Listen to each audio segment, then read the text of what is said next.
Westwood One is the only place for exclusive audio coverage of every NFL postseason game. Hi, this is Scott Graham. Join us throughout the month of January and into February as we bring you Super Wildcard Weekend, the Divisional Round, Championship Sunday, and of course Super Bowl 58 in Las Vegas. All 13 NFL playoff games are on Westwood One. If it's the NFL playoffs, it's right here. Your home for the NFL is 104.5 ESPN Baton Rouge.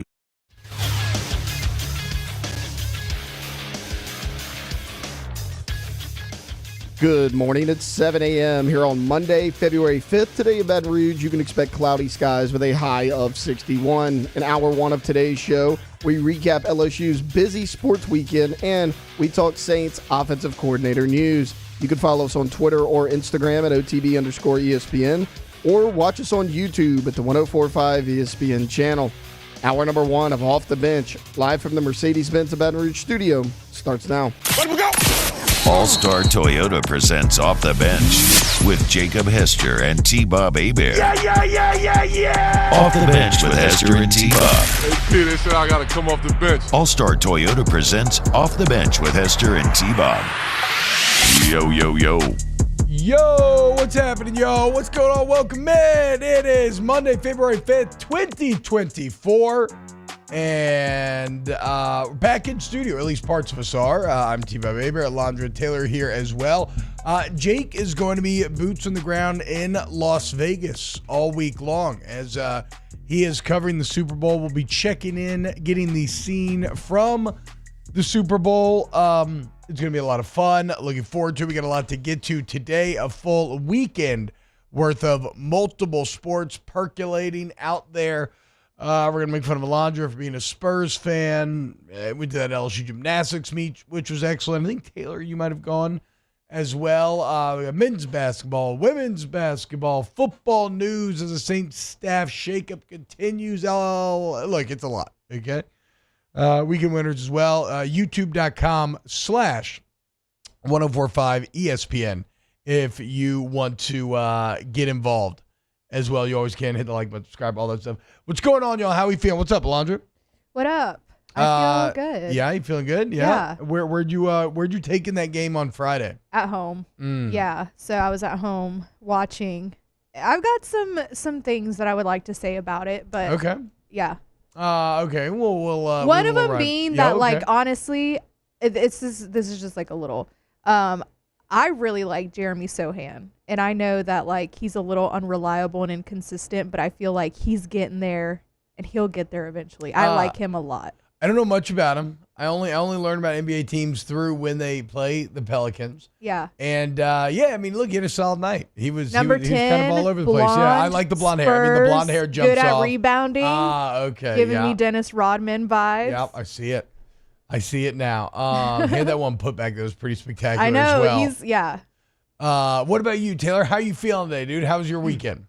Actually pretty crazy weekend. So wow, Friday really? night. I can't wait to hear what constitutes a crazy weekend. Well, not crazy, spontaneous. Let's go with that. Wow. So went to the gymnastics meet Friday night. It was excellent. Great crowd. It was like over 12,000, I think is what they said in the PMAC. Yeah. Really good crowd. For Christmas, me and my sister bought my parents tickets to see Rodney Carrington, the comedian, out in Biloxi, and got him a night stay at a hotel. My mother got super sick. They couldn't go. I hated to do it.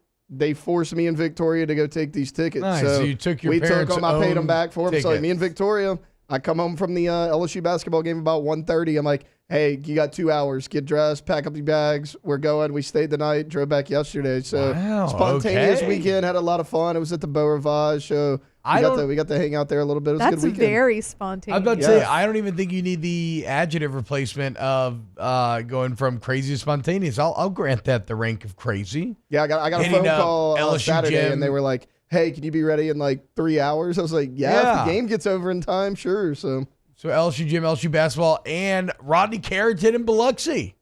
Big weekend. How was Rodney? He was funny. Yeah. I can't share any of the jokes with you on air, but it was a good time. Tay-Tay is going to drop a new album. Yeah, I just saw a headline before I came in here. Something about her changing her profile picture to black and white. So now what does that mean? Yeah, well, I thought she was just going to do like another Taylor's version, like you know how she's been Yes. redropped. So I thought Scooter Braun. Right. Be clear, that's how we feel here yeah, on MTV. 100%. But so I thought that she was gonna drop like Reputation Taylor's version, but it's a whole new album. Okay. And I'm all in. Hell yeah. It's like the perfect timing. I would say it's the perfect time. And if the Taylor Swift zeitgeist continues to permeate through the air. I guess if Jake was here, he might want to put zeitgeist on the list potentially. We'll text it to him. So here's what I want to do here to wrap. Just kind of opening something, right? Give everybody a chance to get in here if you're in the YouTube chat, if you're in your car or whatever. I want to go a bit over. I'm thinking maybe for spring we keep this. We do this 7 a.m. as sort of like a check-in, then maybe like a light headlines. I don't want to make the full headlines, but like there are a lot of interesting scores to get to over the weekend and topics that we'll kind of explore further in depth over the rest of the show. And then in segment 2, we'll really dive deep on the new Saints OC hiring Klint Kubiak, what it means. Should you be excited? How should you feel about it? And really the Saints offensive staff shakeup as a whole, which continued over the weekend. But yeah, look, just to get some of these scores, LSU basketball dominates Arkansas on Saturday, 95-74. They improved to 4-4 in the SEC now. A really nice shooting night, but continuing some pretty nice shooting trends. So they shot 54% from the field, 52% from three, 90% from the free throw line. But that is now the 5th consecutive game that LSU's made double-digit threes. That is a school record. So you are seeing that commitment to building a team that can kind of thrive in this modern era from Matt McMahon is starting to pay dividends. They have a brutal week coming up this week. They're going to be on the road in Knoxville, and then they got Alabama at home at 11 a.m. on Saturday. But a solid Arkansas game. Taylor, you were there. Give me a take. So I was actually working the game, but I did watch it.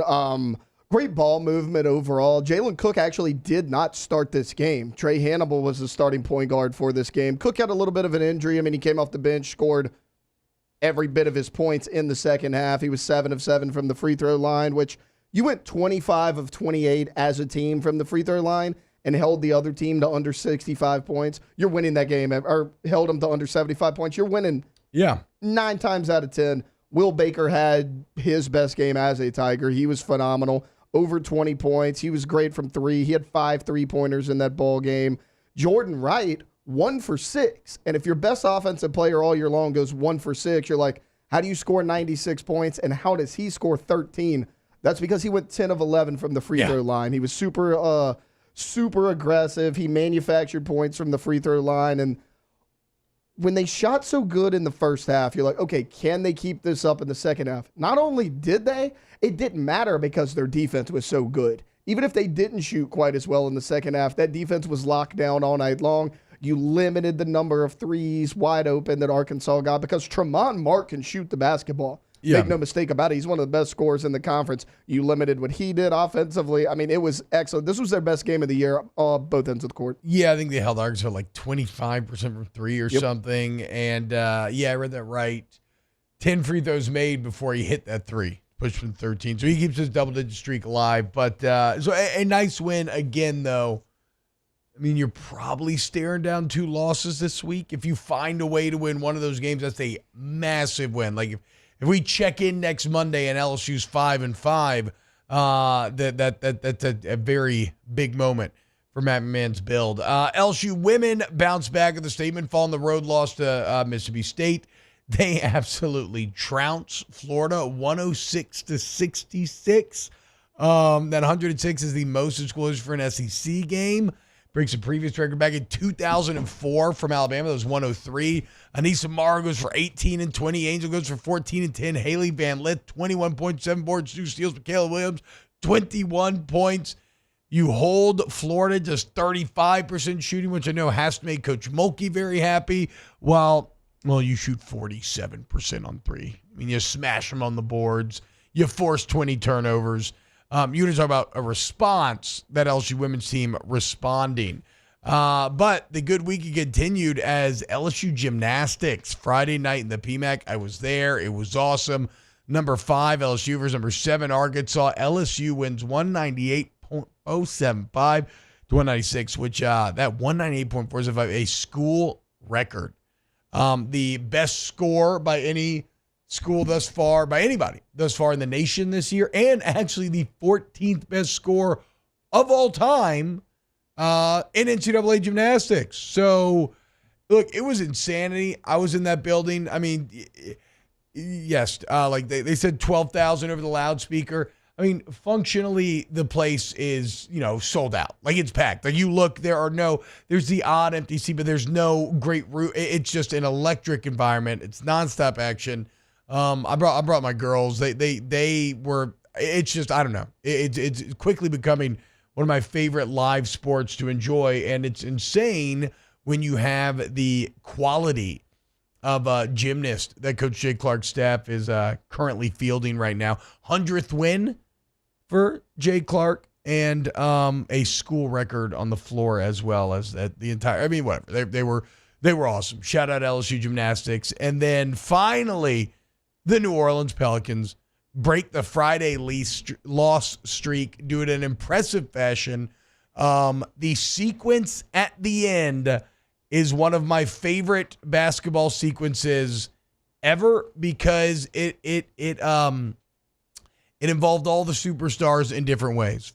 First, in a critical possession, Wemby actually finally comes up with the big block on Zion, right? Then the Spurs have the ball back in less than 10 seconds. It looks like they're about to lay it in, go up 3. Layup barely edges out. Wemby has it in his hands for the putback, and Brandon Ingram comes and volleyball spikes it out against the glass. It goes straight to Alvarado. He outlets it to Zion. And then Zion Williamson, dude, his ability to finish around the rim, I say it every time. It's just, it's unreal. And we're going to talk a lot more about it because it's hilarious watching teams sag back 7-8 feet and him still, all that means is like, okay, now I just get ahead of steam. But outlet to Zion, clock running down, 3, 2.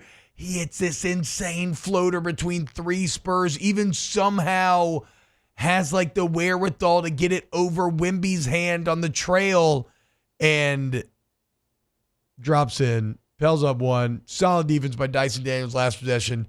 Pelicans win. So, hey, look, think about that, dude. We just talked LSU men dominating Arkansas to pull back to 500 in the SEC while shooting over 50% from 3, 90% from free throw. Like, there's a perfect shooting night. LSU women setting a school scoring record for an SEC game. LSU gym setting a school record overall.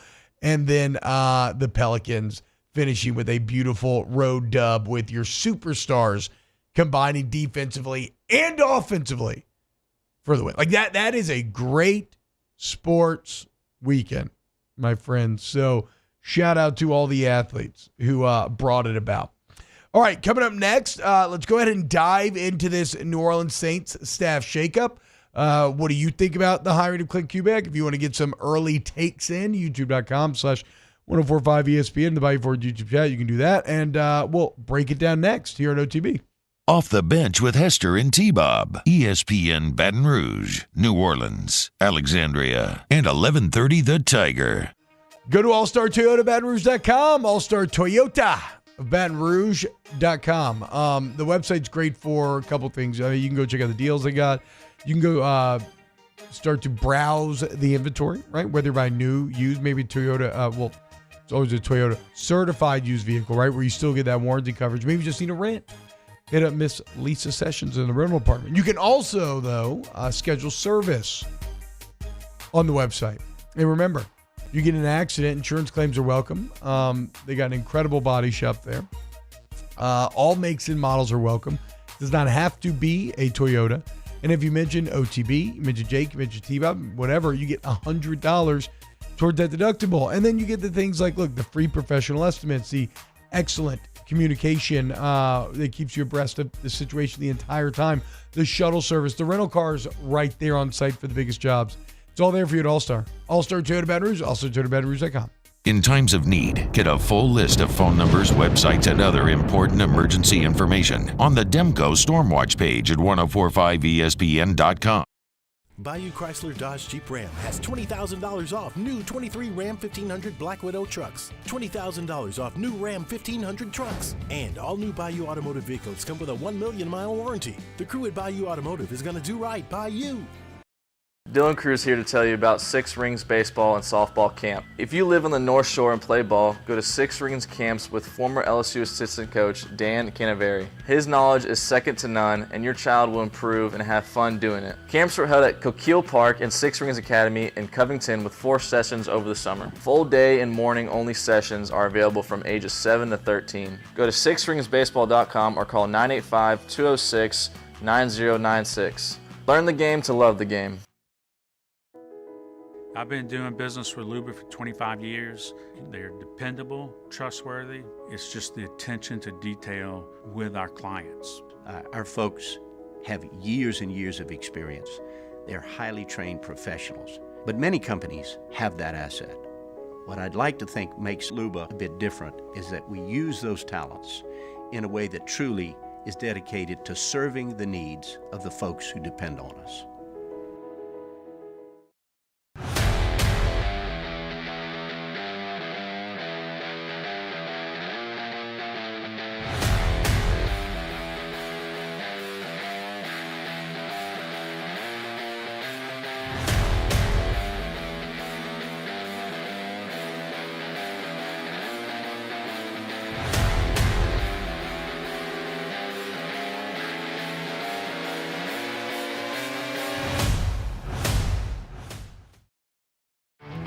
There it is, the extra mile, on the border of expected and extraordinary for those willing to go further, like vans customized for work or play, with safety and tech to keep you connected, supported by a 5-star sales, service, and finance team, and backed by the 1-star you know. So go the extra mile. It's never crowded, because so few have what it takes to go there. Mercedes-Benz Vans. Breck teamed up to reimagine your parks, and you imagined big. With your help, we went to work, creating 12 beautiful community parks across the parish. A family-sized water park, miles and miles of trails, and parks just for your dogs. There are more places to splash, to explore, to run wild, and even soar. You imagined, we delivered. Gold. Breck, your #1 park system in the nation.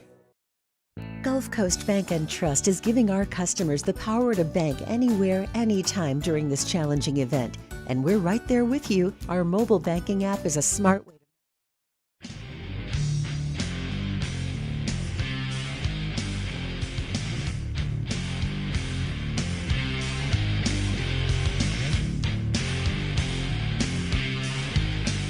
All-Star Toyota presents Off the Bench with Hester and T-Bob. ESPN Baton Rouge, New Orleans, Alexandria, and 1130 The Tiger.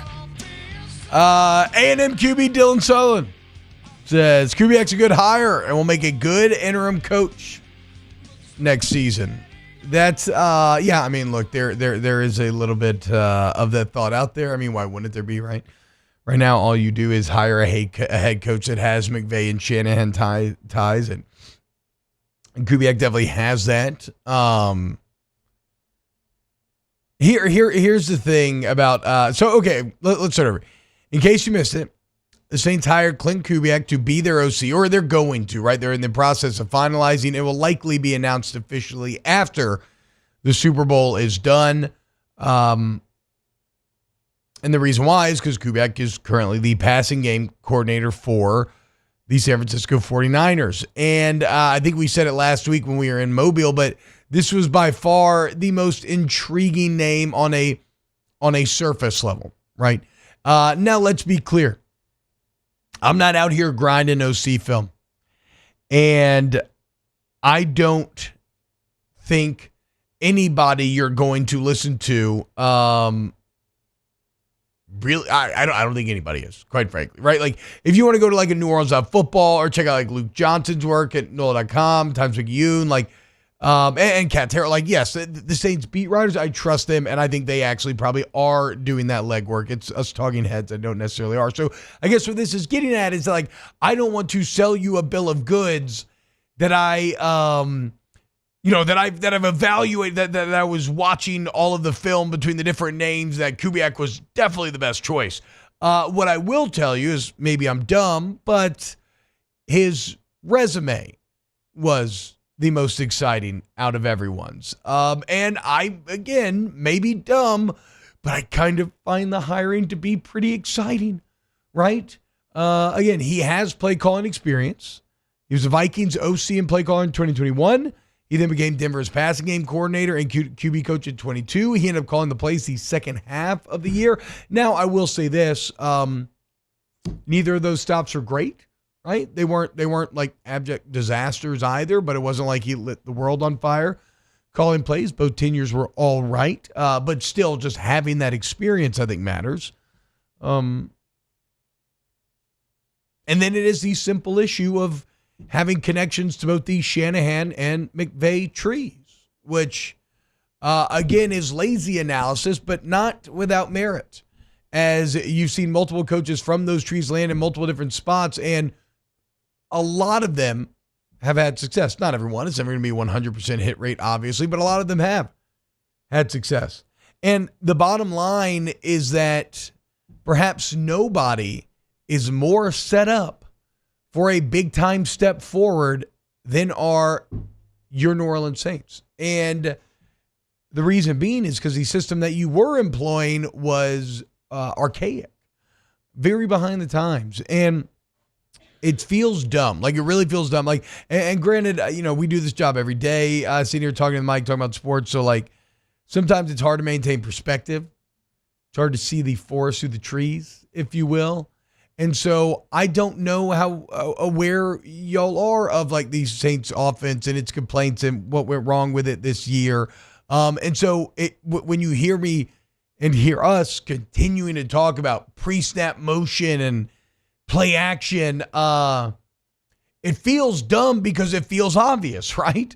Like, these are concepts that absolutely you should be employing in order to get the defense on their back heel, in order to give the quarterback more information, in order to set the offensive line up for success and things like play action, where it makes it an easier pass block. And yet, the Saints weren't doing that stuff, and they weren't doing it at an astounding rate. And again, it almost feels like lazy analysis, because if you go hire, if you go read any article that has been written on this hire, that is the theme of every single piece. But the only thing is, it's not lazy because its disparity is glaring. For instance, you had, sorry, I thought I had it printed out, but you had the New Orleans Saints.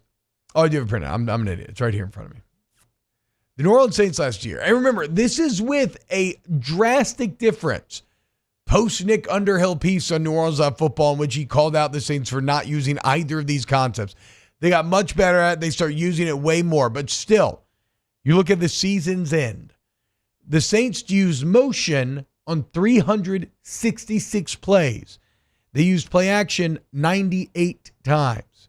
San Francisco used motion 753 plays, well over double, and play action 133 times. So, as Underhill himself puts it, quote, in terms of motion, the Niners were playing a completely different game. And so if you've been wanting, so finally for the first time, right, the New Orleans Saints tried to hold on to the vestiges of the Sean Payton era, the once offensive wunderkind who went from the Cowboys, got his fast rise to the Saints head coach and revolutionized the game along with Drew Brees at 2011. All these sorts of things. There's actually Pete Carmichael called that 2011 offense. So the point is, he used to be the McVay. He used to be the Shanahan. But time comes for everyone. The game evolves, and, well, the Saints did not evolve with it. And so now, if nothing else, Klint Kubiak represents a schematic evolution, right? And so, again, I can't speak necessarily to the coach himself. I can't pretend like I know him or know that he's going to be great. But what he does bring is an objective and inarguable schematic evolution to this team. And it's easy to see why this pays dividends. Again, pre-snap motion helps to expose the defense and what they're trying to run. It gives the quarterback more information to work with, more information to process so that he can make his pre-snap reads and decisions. Play action, well, not only is it built off of a great running game and it makes you have to respect. Like if you can build a running game that earns respect, well, then all of a sudden, everything in the passing game becomes that much easier because defenders are having to respect it. All it takes is one false step in the NFL, half a false step and you're beat. And then for the offensive line, instead of more of traditional pass block, you have to fire off. The defensive line isn't rushing with their hair on fire because they too have to respect the run. Like it just makes everything easier. And I know this is all basic football, right? But this is the conversation that you arrive at when you keep trying to make an old system that should have been dead and buried in the past when you keep trying to make it happen. So I really like the Kubiak hire. I think it'd be really good. I think when you look at the Saints letting go of Doug Marrone, the offensive line coach, now it's Pete Carmichael. They let go of an offensive analyst and Bob Bicknell. They got rid of wide receivers coach Cody Burns. They allowed Joel Thomas, the running back coach, to leave at Chicago for the same job. So they are completely remaking this offensive staff. And one thing I like now is you bring in Kubiak and he can build the staff kind of how he sees fit and who he will work with well. And I think that's just smart to empower him in that way because, look, he's going to be the head coach of the offense. Jake talks about that a lot, right? Not just that, but DA knows a couple of things. First off, he knows his job is on the line, and he's got to get the offense fixed. Like, he has belief in himself. He'll have a good defense, and he will. But he's got to get the offense fixed if the Saints are going to break through, make the playoffs, and take a step forward that would allow him to continue to be the head coach. He also knows just how impactful having your staff in place can be for maximizing the results and, how bad it can be on the inverse. Remember 2 years ago, the Saints defense struggles. You had a defensive staff that just wasn't really working well together. What does he do this last offseason? Although everybody was clamoring for offensive changes, they kept to the defensive side of the ball. He rebuilt the staff, and reportedly, it all went much better. And then statistically, you saw it go much better during the year. So now he brings in Kubiak to be the head coach of that side of the ball and allows him to make choices on offensive line coach where, look, that's somebody that you're going to have to work with very closely if you're Kubiak. He's the one that's going to make a lot of this work. Again, everything is predicated on a successful run game. And then, look, when you're talking about Doug Marrone, on top of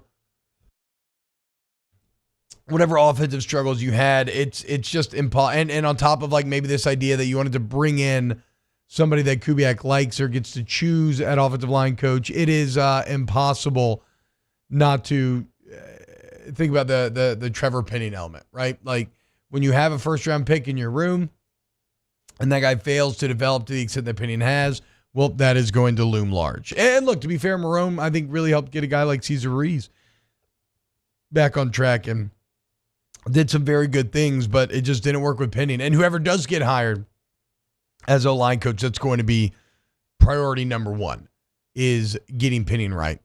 What do y'all think about the Kubiak hire? Any thoughts? My thought is I'm excited about it. I think it's a good hire. And agreed, he will probably be a good interim head coach. Yeah, I mean, I guess, yeah. So that is, I mean, if things go awry, maybe this is just a precursor to I see them going awry. Well, but here, and he'd be a good interim, maybe not a good head. Yes, okay, so look, that is fair. There's not a lot in Dennis Allen's past to make you a believer, and I keep telling myself I'm not going to tell you to.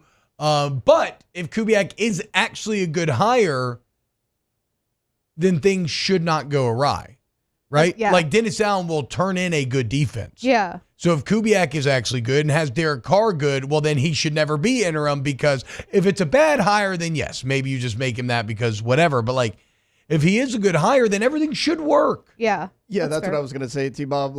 If he's an interim, I don't want that because that means he didn't work out. The offense is bad and Dennis Allen got fired. So and then he probably doesn't get in. Yeah, I don't know if you can have it both ways. I love this hire. You look at a guy and you say, We hired an up-and-comer who's only 36 years old, but his resume is not that of a 36-year-old. He's been an offensive coordinator in the NFL. He's coached at multiple stops in the National Football League and in college football. I mean, he has the resume of somebody who's 45 to 50 years old. Yeah. You look at all the different spots and positions he's been in. I love this hire because if he hits, he's a guy that, look, you can have for a couple years, or again, if things go awry with Allen and he somehow works out, he could possibly be your coach in waiting as well. He's young enough. I like it all the way around. But to Taylor's point about him being young, and to your point, that's kind of what the Saints need. They're so far behind in the times that somebody like that, and he's worked under Shanahan for so long that or not so long, but he's worked under Shanahan and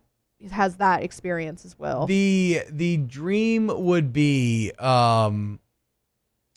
now it's different because the disparity is not as large when you look at something like what LSU was doing pre-Joe Brady. But the dream would be that he would represent a modernization of the Saints attack and pay the dividends, or, the relative, when you're talking about going from college to the NFL, dividends that Joe Brady did for LSU for the New Orleans Saints, ushering him to this new era of offensive football and just making them feel a lot more. And look, to be fair, the Saints offense did finish very strong last year, but that's why this is also exciting, right? Because they finished strong. Why? Well, for one, they have good players. So that's exciting for Kubiak to inherit when you talk about the playmakers, and even how Derek Carr played at the end of the year. Even if you hate Derek Carr, he played well at the end of the year. He plays like that all year, you're going to be happy.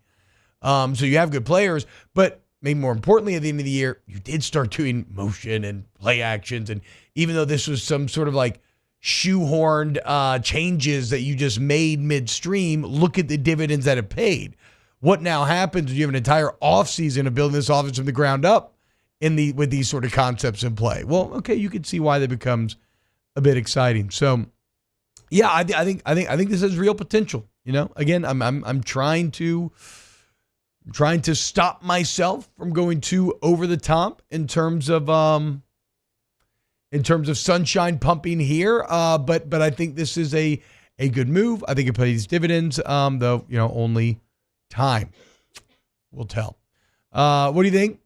Commenting by for YouTube chat. We get to him.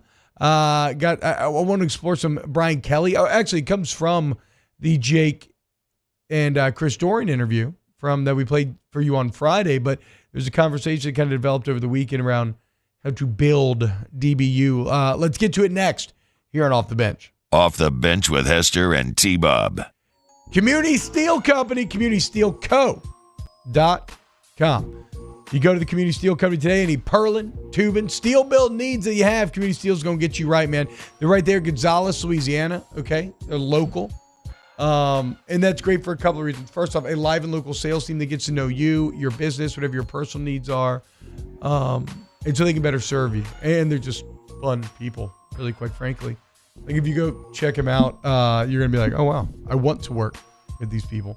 One of the other great parts is, look, they buy directly from the wholesaler and they make their product on site. What that means is there's no middleman jacking up the price for the consumer on the back end. So you benefit from a service and price standpoint.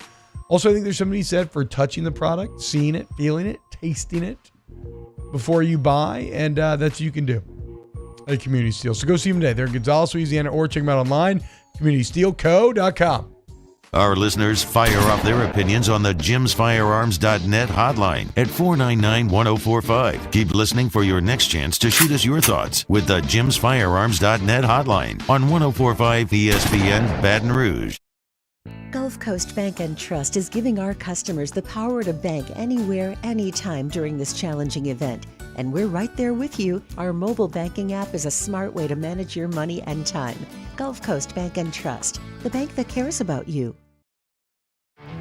There it is, the extra mile, on the border of expected and extraordinary, for those willing to go further, like vans customized for work or play, with safety and tech to keep you connected, supported by a 5-star sales, service, and finance team, and backed by the 1-star you know. So go the extra mile. It's never crowded, because so few have what it takes to go there. Mercedes-Benz vans. It was a humid day, barefoot children play, looking for that summer shade. Time just slips away. Oh, Louisiana, some kind of hold on me. Like cypress stumps, your roots are planted deep inside of me. Electricity is all around us, and our families depend on it. Every day is sparked by the power of a cold drink or a warm meal, a movie night, and a comforting light at the end of a dark hallway. From sunrise to sunset, playtime to bedtime, our team is ready to take care of your electrical needs. Even in the case of an after-hours emergency, the light in your life shines brighter with Mr. Electric. Hey, it's Matt Moscona. For years, you've heard me tell you about Insurance Network of Louisiana, helping you find better coverage for less money. But it's not just for your home and auto. They also offer commercial property. So, retail stores, professional offices like doctors, dentists, attorneys, clothing boutiques. Insurance Network of Louisiana can find you better coverage for less money. They service the entire state of Louisiana, and they're local. So call today at 293-0450 or lainsurance.net. Yo, Jake here from my friends over at Community Steel Company located in Gonzales, Louisiana. The local place you can turn to for all of your metal building needs. Notice I said local, not Houston, not Dallas, not Atlanta, but right here in Gonzales. Visit them at their brand new state-of-the-art website at communitysteelco.com or pick up the phone and give them a call today to answer all of your questions on your metal buildings, roofing and sheet metal, and any other steel needs you or your business need at 225-647-2020.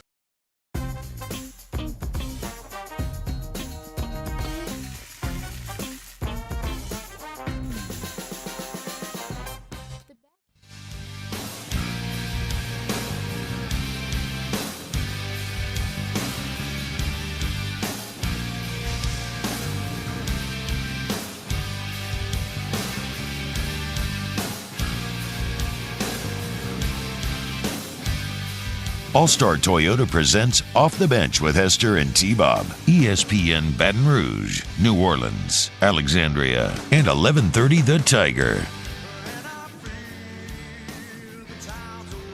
Alondra, looks like you made Jacques very happy. He just texted me, STP! Jacques Doucet? Yeah. Jacques, love you. Yeah. With some shout out Jacques Doucet. Some sunglasses emojis. Jacques Hell yeah, knows dude. I love STP. Alondra, I gotta say, dude, the people love your bump music, Alondra, so keep it up. I know you made Jake very happy. That all sounds like I don't love it. I like it too. I'm just not music facing forward as everyone. Yeah. Did anything happen in the Grammys last night worth talking about? I mean, I guess we could save her a bit later in the show. Y'all said my guy John Baptiste killed it per usual. Well, I mean, I didn't Coolest watch, man but in the I world. caught some stuff on the internet this morning. So I actually did watch it.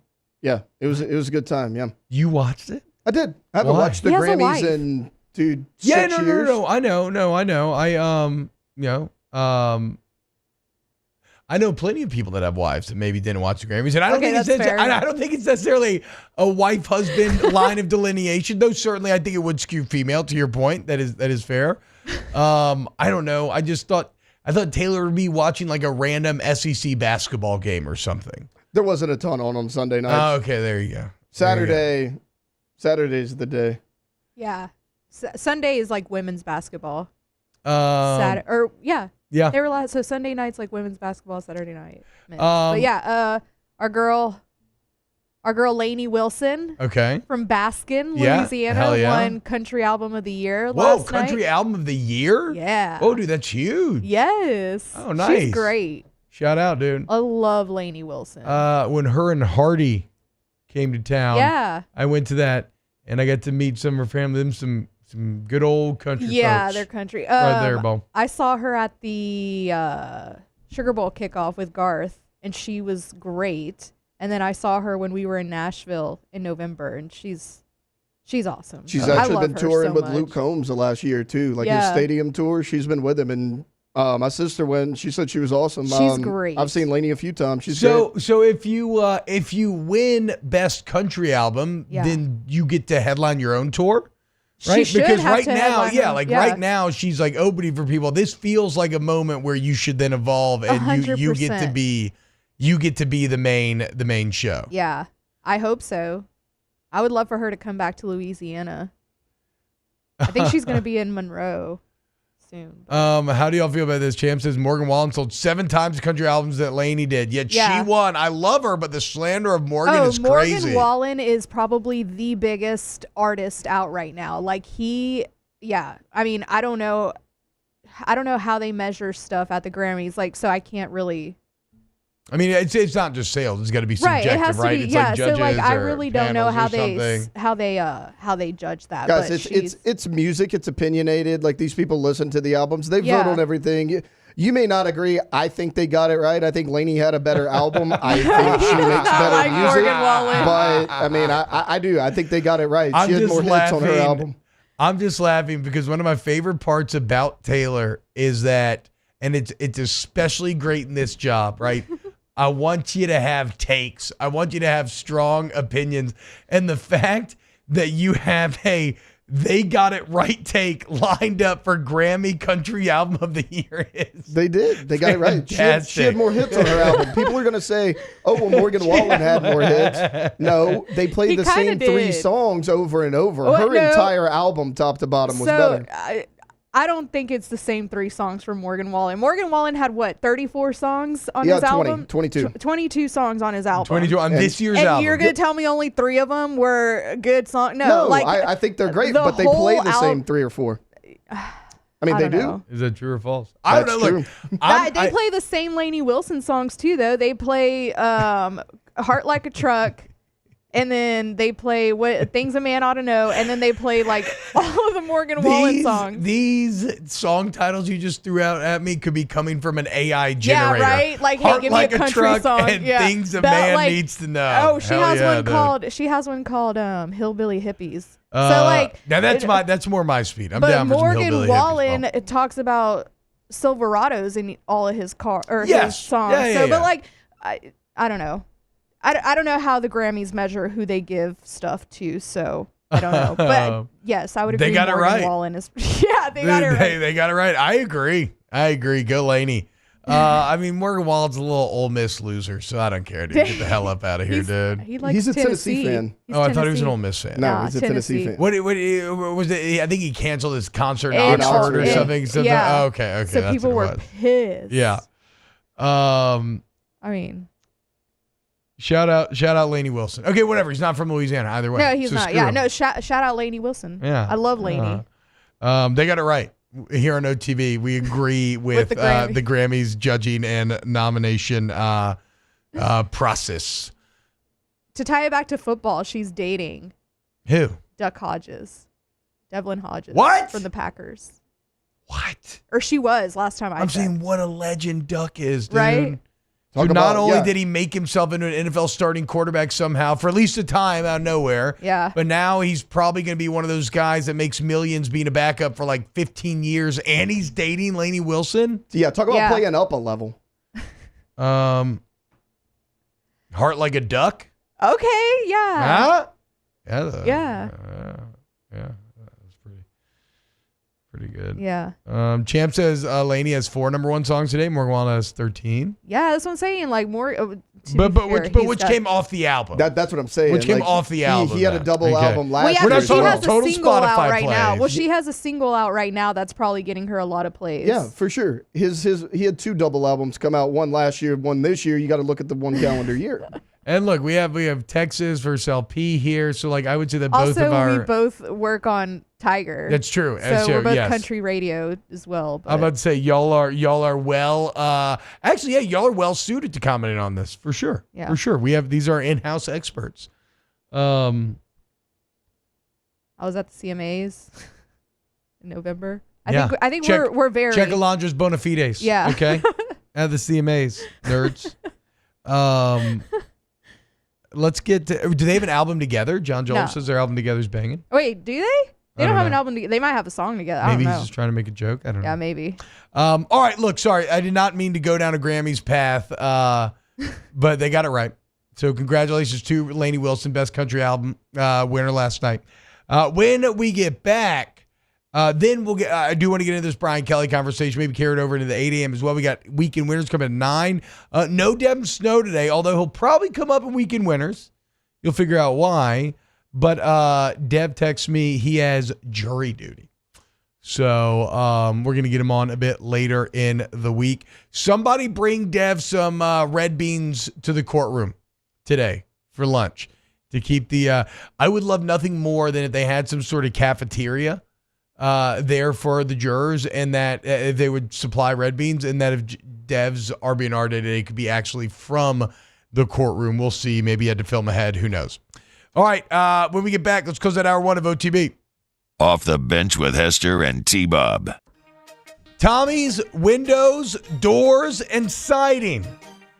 You need window coverings that wow. You want to hit up Tommy's, you go to GEAUXTommy's.com, and you're going to see the difference clearly when you work with Tommy's. Look, man, Tommy's been in this business for 27 years. So after 2 decades of, learning, growing, evolving, he said, I there are things that I think we can do better, we can do differently. And so 7 years ago, he starts Tommy's Windows, Doors, and Siding.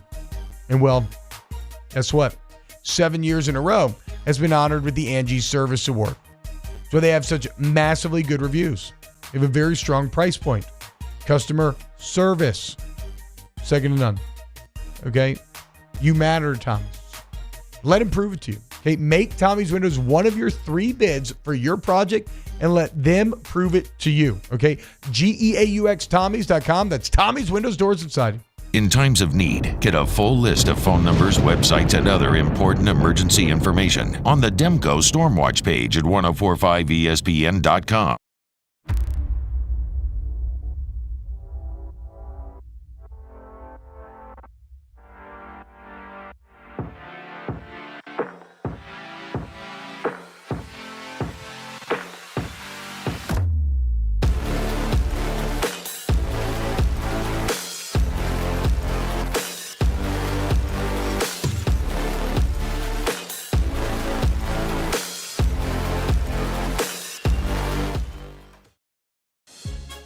There's never been a better time to catch a John Deere deal from the crew of Sunshine. Ask us about our low monthly payment options on our tractor packages and let the good times roll. With equipment strong enough to power one of the world's largest celebrations, we've got your needs covered too. Learn more about what it means to be powered by Sunshine at sunequip.com. Some restrictions apply. See dealer for details. Offer ends April 30th, 2024. There it is, the extra mile, on the border of expected and extraordinary for those willing to go further, like vans customized for work or play, with safety and tech to keep you connected. Supported by a 5-star sales, service, and finance team, and backed by the 1-star you know. So go the extra mile. It's never crowded, because so few have what it takes to go there. Mercedes-Benz Vans. I've been doing business with Luba for 25 years. They're dependable, trustworthy. It's just the attention to detail with our clients. Our folks have years and years of experience. They're highly trained professionals. But many companies have that asset. What I'd like to think makes Luba a bit different is that we use those talents in a way that truly is dedicated to serving the needs of the folks who depend on us. Dylan Cruz here to tell you about Six Rings Baseball and Softball Camp. If you live on the North Shore and play ball, go to Six Rings Camps with former LSU assistant coach Dan Canaveri. His knowledge is second to none, and your child will improve and have fun doing it. Camps were held at Coquille Park and Six Rings Academy in Covington with 4 sessions over the summer. Full day and morning only sessions are available from ages 7 to 13. Go to sixringsbaseball.com or call 985-206-9096. Learn the game to love the game. Breck teamed up to reimagine your parks, and you imagined big. With your help, we went to work, creating 12 beautiful community parks across the parish. a family-sized water park, miles and miles of trails, and parks just for your dogs. There are more places to splash, to explore, to run wild, and even soar. You imagined, we delivered.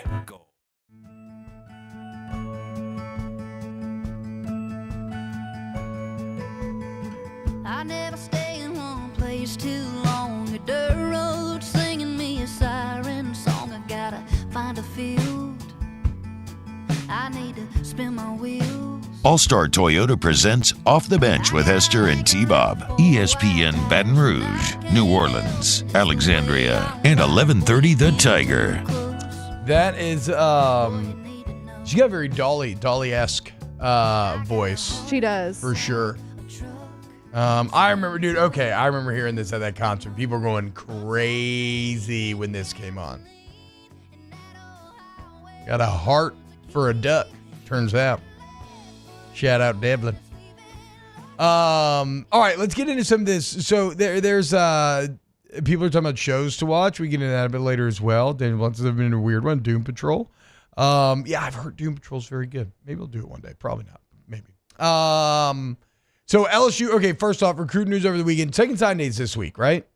Doesn't happen with much fanfare anymore, but it's going down this week. There's one name LSU fans should be watching, and that is Terry Bussey. He's a five-star athlete, been committed to A&M forever.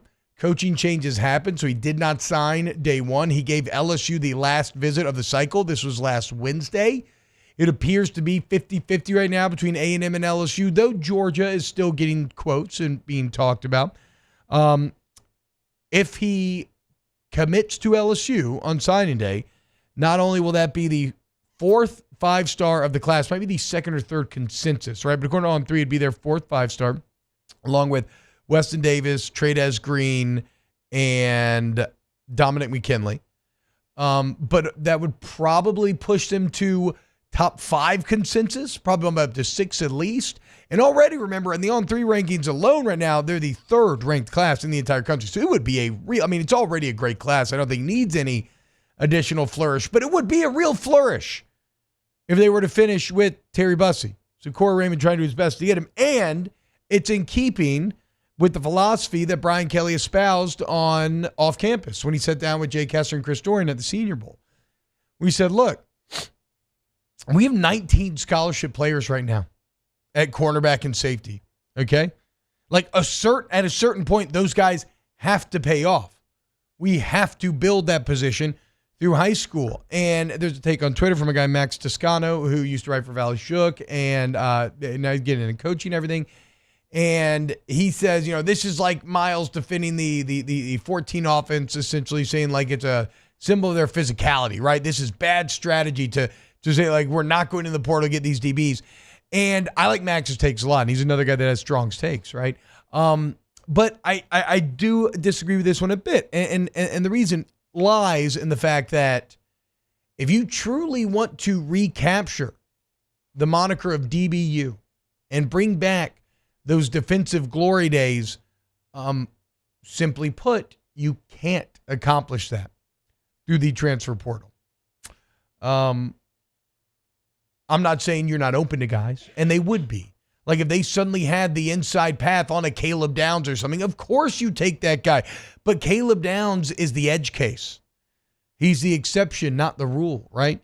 You're not going to attract the level of talent of a Patrick Peterson through the portal because they're already Pat P where they're at. You're not going to attract the talent of a Mo Claiborne, of a Tyrann Mathieu, like whatever. Eric Reed, name your DB that you love that was an All-American. You're not gonna get them from another school. They're already happy where they are. And you're not gonna win bidding wars. Like the only way to do this is to get these cats out of high school and establish them and grow them here on the home front like you did under Corey Raymond for well over a decade. So I agree with Brian Kelly philosophically when he talks about wanting to rebuild the defensive backfield through high school and rebuild, and build the team, quite frankly. And I think that in this new era, I think that is still the ideal way if you can accomplish it. It's hard and some schools can't, so they have to do some of the strategies that you see Ole Miss and others doing. But like The strategy for long-term viability, sustainability, maybe most importantly, consistency is building through the high school ranks. And look, when I look at things that I'm concerned about with this team, while I feel like the defensive backfield has a ton to prove, again, I'm not concerned because they have bodies. They have bodies. And now there's coaching changes that have been made that make me feel positive about the guys who are going to be developing those bodies. The biggest concern is still just defensive line. Because although you have two great coaches now helping out with that group, on the interior especially, you just don't have any bodies.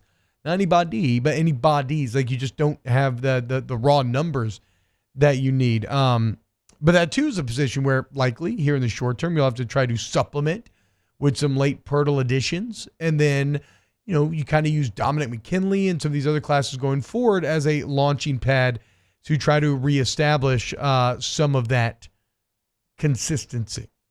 So I don't think Brian Kelly is off base saying that he wants to build DBs through high school and they're not going to be entertaining too many through the portal.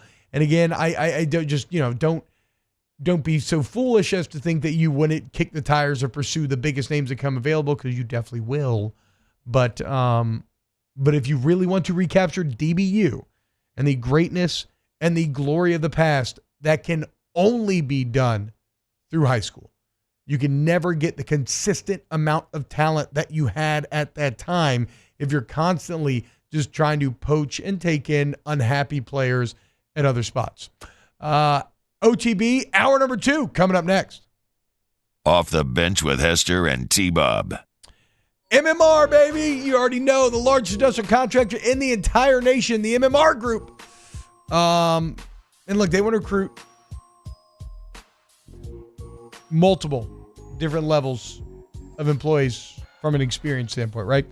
Listen up, guys. If you're a student right now and you are listening to this, and you maybe you want direction, you're still young enough, you can decide what path you're going to go down. You want a career, explore what MMR can offer you, okay? It pairs very well with something like LSU's construction management. But again, explore, because they can kind of lead you where you need to go class-wise, and then internship-wise, you'll go all over the world. Experience things you never thought possible. But it's not just if you're a student, like, oh man, I've already been working for 20 years. Okay, well, seasoned pros, see what they can offer you as well. Or if you're just starting your career, the bottom line is MMR invests in you, okay? People first, culture first. Apply now at MMRGRP.com, MMRGRP.com. When it comes to ending cancer, we push forward, always working together for you. That's why our cancer experts at Ochsner have clinically integrated with MD Anderson Cancer Center. This means advanced cancer care, including access to life-saving clinical trials and integrating care to treat the whole you. Introducing Ochsner MD Anderson Cancer Center. Long live you. Breck teamed up to reimagine your parks, and you imagined big. With your help, we went to work, creating 12 beautiful community parks across the parish.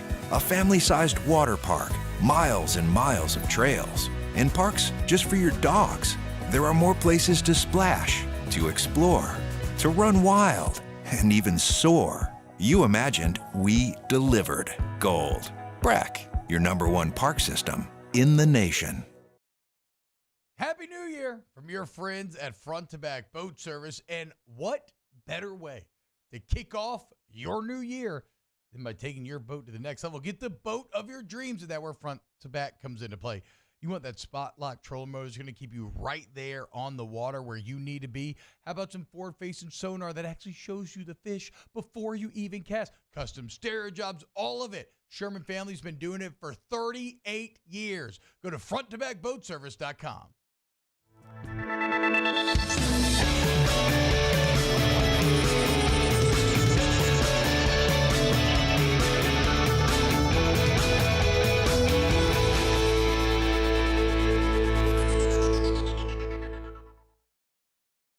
The Windsor Senior Living Community in Mandeville, Louisiana is a beautiful, vibrant apartment community geared toward seniors.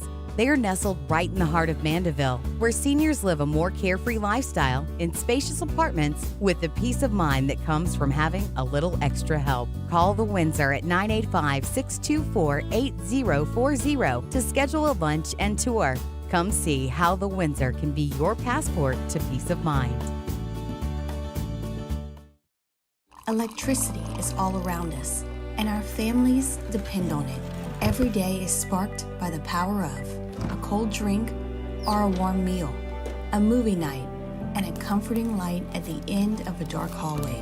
From sunrise to sunset, playtime to bedtime, our team is ready to take care of your electrical needs. Even in the case of an after-hours emergency, the light in your life shines brighter with Mr. Electric.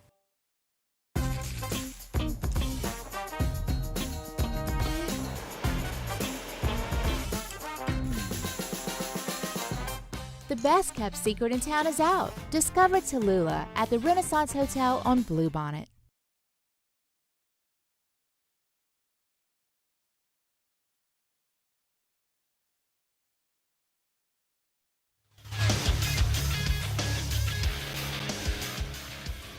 Good morning. It's 8 a.m. here on Monday, February 5th. Today in Baton Rouge, you can expect cloudy skies with a high of 61. In hour two of today's show, we'll continue our talk of Klint Kubiak to the New Orleans Saints, and we'll discuss some New Orleans Pelicans. You can follow us on Twitter or Instagram at OTB_ESPN, or watch us on YouTube at the 1045 ESPN channel. Hour number two of Off the Bench, live from the Mercedes-Benz Baton Rouge studio, starts now. Let we go! All-Star Toyota presents Off the Bench with Jacob Hester and T-Bob Hebert. Yeah. Off the Bench with Hester and T-Bob. Hey, they said I got to come off the bench. All-Star Toyota presents Off the Bench with Hester and T-Bob. Yo. Yo, what's happening, y'all? Welcome back. OTB, hour number two. T-Bob Alondra and Taylor hanging out with you. Jake is covering the Super Bowl in Las Vegas, so we're going to check in with him. Hour number three, get a boots on the ground feeling of what it's like to be at one of the most opulent parties in the entire nation, and one of the most opulent cities in the entire nation, right? This affront to humanity, this Sodom and Gomorrah, this Tower of Babel that is the Vegas sphere. There is nothing more presumptuous than us building the city of Las Vegas through sheer human ingenuity. And it's essentially like, do y'all know what terraforming is?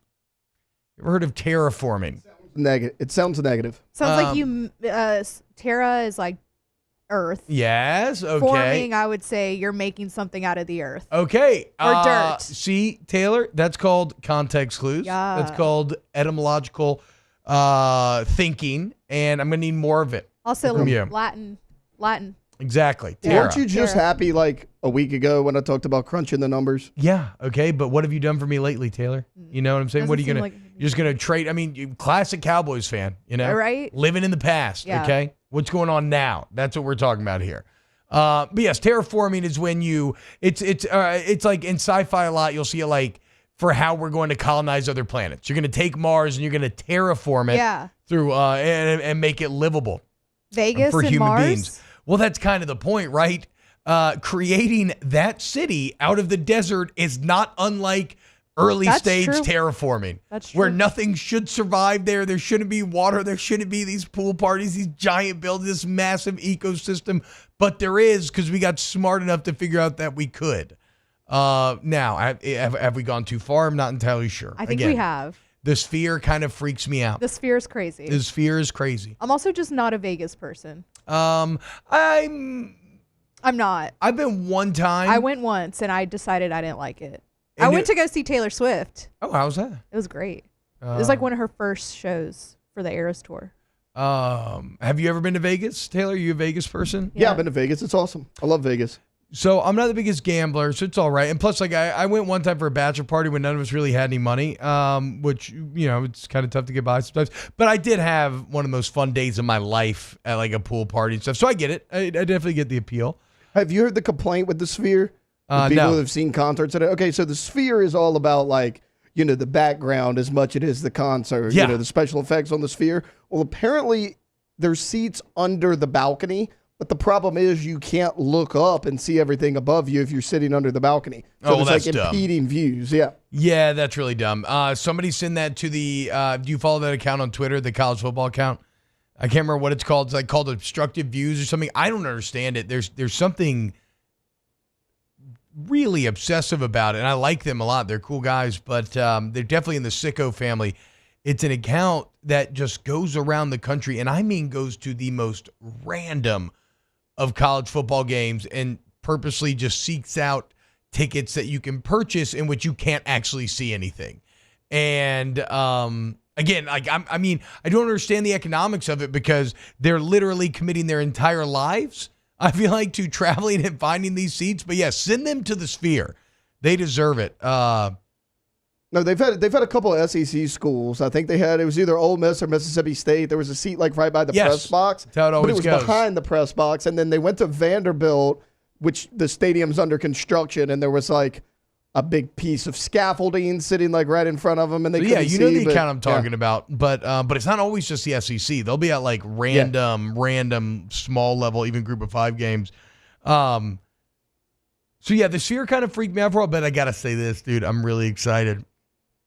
Because I think Memorial Day weekend, I may be going to see Dead and Company in the Sphere. They just announced it, going to be there. If I don't come back, it's probably because I died because my brain was not ready to handle the combination of music and visuals that I will be that my senses will be taking in. The potential to be overwhelmed is massive, but I'll be damned if I ain't gonna try. Yeah, I don't even care what show at this point. I have to see a concert in the Sphere. Yeah. I'm with you. Like just from a curiosity standpoint, I've always wanted to, and now that it's gonna be Dead and Company, that's just the most insane thing possible. I'm gonna be in Vegas for that USC game.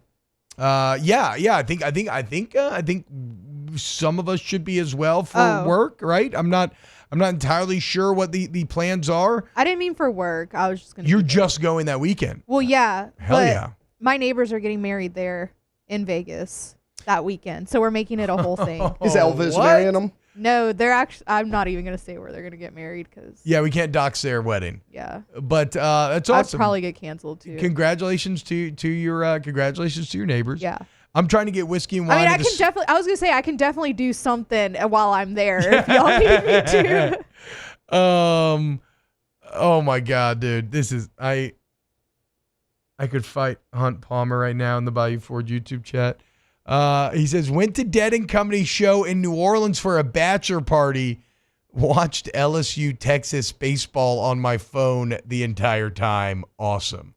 Oh man. Hunt. Oh man. But you know what, man? What that is on brand. You know what? You got to live your truth. And that is Hunt doing that. Watching Texas LSU baseball while at a Dead and Company show in New Orleans. I'm trying to get whiskey and wine at Spearmint Rhino for Vegas. I don't think it's going to happen, unfortunately. So we'll let you know where we are going to end up. Let me go. I'll go tech it. Yeah, exactly. I know you will not have to tech on your friend's wedding weekend. Don't worry. The Saints, though, in case you missed it, staff shakeup continues. Staff crystallization continues as well. Over the weekend, a couple of major moves. First off, they let go of Doug Marrone. So Doug Marrone no longer going to be the offensive line coach, which means you now let go of Pete Carmichael.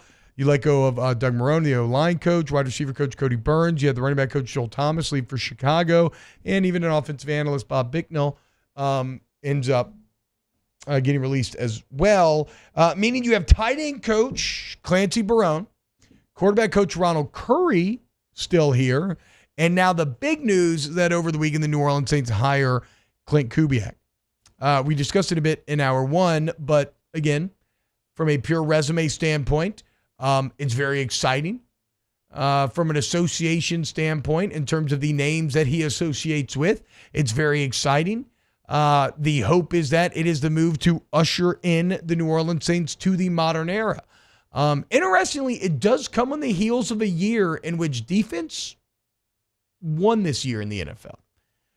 If you look at offensive numbers across the league, they are down. I would even point to something like the Chiefs-Ravens game from just last week, where, yes, Pat Mahomes made some plays early on and was awesome, but ultimately, Mahomes got shut the hell down. Didn't do anything after that initial 17-point burst. Lamar Jackson, the league MVP, got shut the hell down. How have the Chiefs been so good despite losing all these offensive weapons? Because they've been the number one defense all year. But we don't talk about it because, I get why. I get why we don't talk about it. But, like, this has been a defensive year in the league, and it's going to be on Klint Kubiak to make sure that the New Orleans Saints can kind of fight against that going into next season. That said, I think coming out of the Shanahan tree in the background that he has, and the McVay tree, that he's probably well suited to doing so. And this is one thing that we didn't discuss in hour one that I think is potentially very exciting, which is that if Kubiak does well, he will be one of the next head coaches in the NFL. Look at Gerard Mayo just getting hired at 37 years old to be the head coach of the Patriots, and then Mike McDonald getting hired at 36 years old to be the head coach of the Seahawks. And especially Mike McDonald has a pretty damn similar resume to Kubiak. Now, maybe the key difference is when McDonald got his chance to coordinate NFL defense, he turned in one of the best defenses in the league. To be fair, Kubiak wasn't bad when he was in Minnesota, but they were kind of middle of the pack. I think they were like 14th, 13th, somewhere around there in terms of points per game. He took over a bad situation in Denver halfway through the season. Now he starts his passing game quarterback, Nathaniel Hackett, head coach. He takes over play calling duties in the second half of the season. They got better. But again, he didn't have the resounding success that Mike McDonald did. But if he comes here and all of a sudden Derek Carr looks like maybe the quarterback you thought you were getting when you signed him for $40 million, and you take advantage of having, like Alvin Kamara goes through a CMC type of resurgence. Chris Olave, you're able to take advantage of having him, Raheem Shaheed, A.T. Perry, Juwan Johnson. If this offensive line gets better, which again, schematically, you can help this offensive line in major, major ways. If he does that, Klint Kubiak will be one of the next hottest head coaching candidates in the NFL. And it could happen potentially even after 1 year. You would think he would probably, if it goes well enough, you think he'd probably need to stack multiple, but his resume is such here at 36 years old that it already is pretty damn favorable. And the one kind of crown jewel that he's missing is being the architect of a true dominant offense, which I'm not going to say I expect the Saints to be, but I don't know. Is it unfair to say that they could be one of the better offenses in the NFL? Like, let's say top 10. Could they get to top 10? He was on the edge of it in Minnesota. And I do think Cousins is better than Carr, but I don't think it's drastic. I think you probably got better. Well, I don't know if you got better weapons. I mean, they had Jefferson and I think still had Thielen at the time. But on the edge of it in Minnesota, if he can get it done here, he can position himself to be a head coach. But okay, I still believe that they, top to bottom, probably have the most talented roster in the NFC South. T-Bob, if you nailed this offensive coordinator hire, that's what held you back last year. Every team in the NFC South has a new play caller this year because Canales is going to be the play caller in Carolina, but he was at Tampa last year as the offensive coordinator. Tampa's now bringing in Liam Cohen. They have a new offensive coordinator. The Falcons have an entirely new staff. If you nail this Kubiak hire, you could have the best play caller and the best all-around team. I mean, you could run away with the NFC South if you nailed this hire. I mean, I hate to say it. Well, let's be clear. Like that, the same way that the Saints should have been judged by winning the NFC South this last year, they should be judged even more so this year. And it's because you had another year of disappointment, right? And again, it's where you land in relation to expectations that ultimately determine the anger of a fan base. And it was inexcusable to lose that division with that schedule this year to Baker Mayfield and company. And that's not to take away from what Canales did with that offense and Baker and the success that they had. That's awesome. Still crazy that Canales is the head coach. I'm sure Tepper's going to give him time to figure it out, though. He's a patient man. He's a very patient man. That's what he said. Yeah, I know, I guess. I'm the most humble, least competitive, and patient person I know. He didn't really say that, but that's kind of his vibe. I think, though, yeah, it was inexcusable to lose the division this year. And to Taylor's point, when you look at the kind of crazy free agency decisions that Tampa is going to have to make, along with the fact that they were kind of punching up while you were underachieving, yes, you need to, because the Panthers should be garbage. Atlanta, I suppose, is a bit interesting because Atlanta's roster is pretty good. They have a lot of offensive weapons, and for whatever reason, Arthur Smith just didn't use them correctly. Yeah. Atlanta has potential. I guess, ironically enough, the one separating factor there would be quarterback, right? Is that regardless of what you think about Derek Carr, he does represent a better option than anything that the Falcons have right now. So, yeah, look, I mean, I don't know what Mickey Loomis is thinking, but I'm guessing if they just get in the playoffs, that'll be good enough, but it should be NFC South or bust. Like, if you want to be upset about the Saints getting a wild card next year, I would agree with that. And then, obviously, if they miss the playoffs, then that's it. And that's a wrap. And maybe the Kubiak thing didn't work, and maybe he's not going to be the next Mike McDonald or whatever young coordinator Wunderkind has been your cup of tea over the last couple of years. Well, the one thing you got to look at if you're the Saints, it's the Bucs once again. Yes, they have a lot of free agents, but if you bring back Evans and Baker, Liam Cohen was the offensive coordinator at the Rams in 2022. Baker did well there, and that was when he came in halfway through the year. Really no preparation, no chemistry with his teammates, and did well with Liam Cohen. They bring him back in Tampa Bay. So that's kind of the one team that you're kind of looking at. So you think the Bucs should still be the favorite even over yeah? No, I think the Saints should be the favorite. But I think you're saying outside of that, yeah.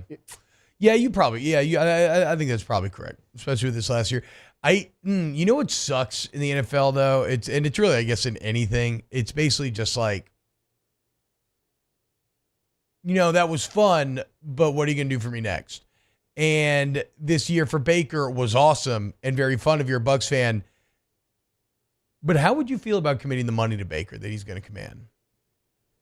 Do you want to pay Baker what the Saints are paying Derek Carr?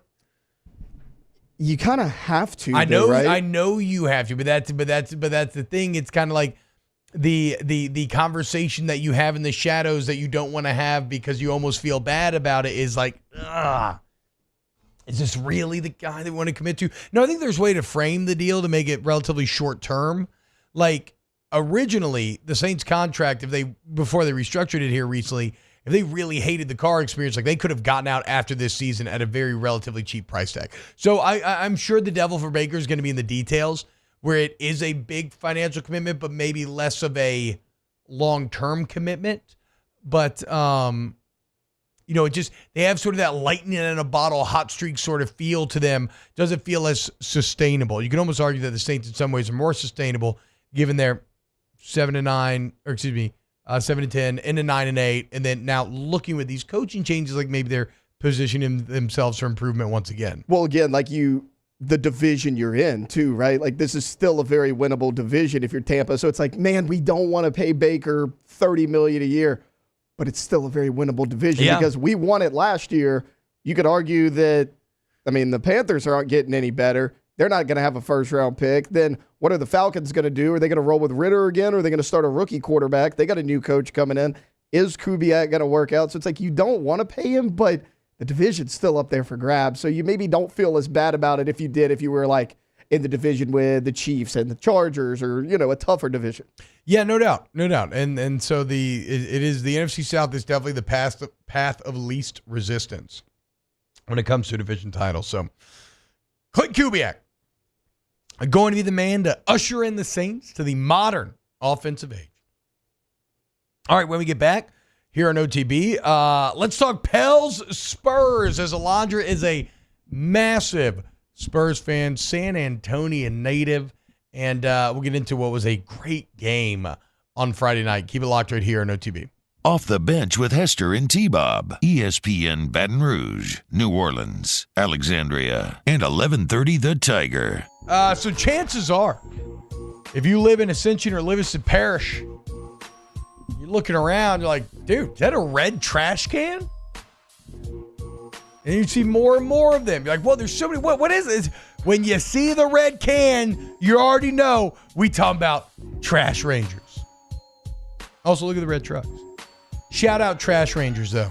We love local business here on OTB, and we love local business that can serve our listeners better than what's currently already in place.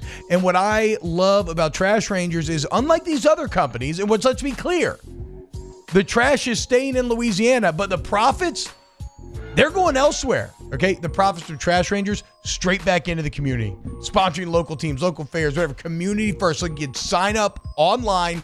You can see when your pickup day is. Pay online. Takes less than 3 minutes. TrashSignup.com. TrashSignup.com. Trash Rangers. Our listeners fire off their opinions on the JimsFirearms.net hotline at 499-1045. Keep listening for your next chance to shoot us your thoughts with the JimsFirearms.net hotline on 1045 ESPN Baton Rouge. There it is, the extra mile, on the border of expected and extraordinary for those willing to go further, like vans customized for work or play, with safety and tech to keep you connected. Supported by a 5-star sales, service, and finance team. And backed by the 1-star you know. So go the extra mile. It's never crowded because so few have what it takes to go there. Mercedes-Benz Vans. There's never been a better time to catch a John Deere deal from the crew of Sunshine. Ask us about our low monthly payment options on our tractor packages and let the good times roll.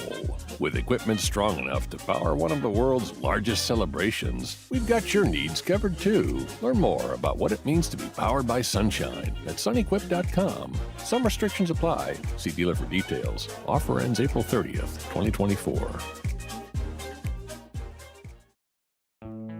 The importance of doing this fortified program and offering it to people down here is, number one, the only real chance you're going to get to do this is when you put on a new roof or build new. And through companies like HUDCO, who's kind of leading the way in this thing, it's going to offer the customers a huge advantage in the insurance market and the price of their insurance. You know, we're not looking to make a fortune off fortifying. We're trying to give you a better product than our competitor at the moment. I'm trying to do something that he can. I'm trying to give you something better.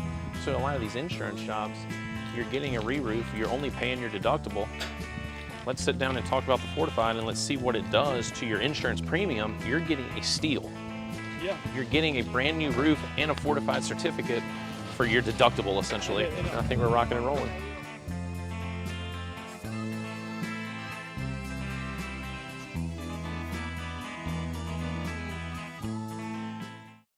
Hey, it's Matt Moscona. For years, you've heard me tell you about Insurance Network of Louisiana, helping you find better coverage for less money. But it's not just for your home and auto. They also offer commercial property. So, retail stores, professional offices like doctors, dentists, attorneys, clothing boutiques. Insurance Network of Louisiana can find you better coverage for less money. They service the entire state of Louisiana, and they're local. So call today at 293-0450 or lainsurance.net. Yo, Jake here from my friends over at Community Steel Company located in Gonzales, Louisiana. The local place you can turn to for all of your metal building needs. Notice I said local, not Houston, not Dallas, not Atlanta, but right here in Gonzales. Visit them at their brand new state-of-the-art website at communitysteelco.com or pick up the phone and give them a call today to answer all of your questions on your metal buildings, roofing and sheet metal, and any other steel needs you or your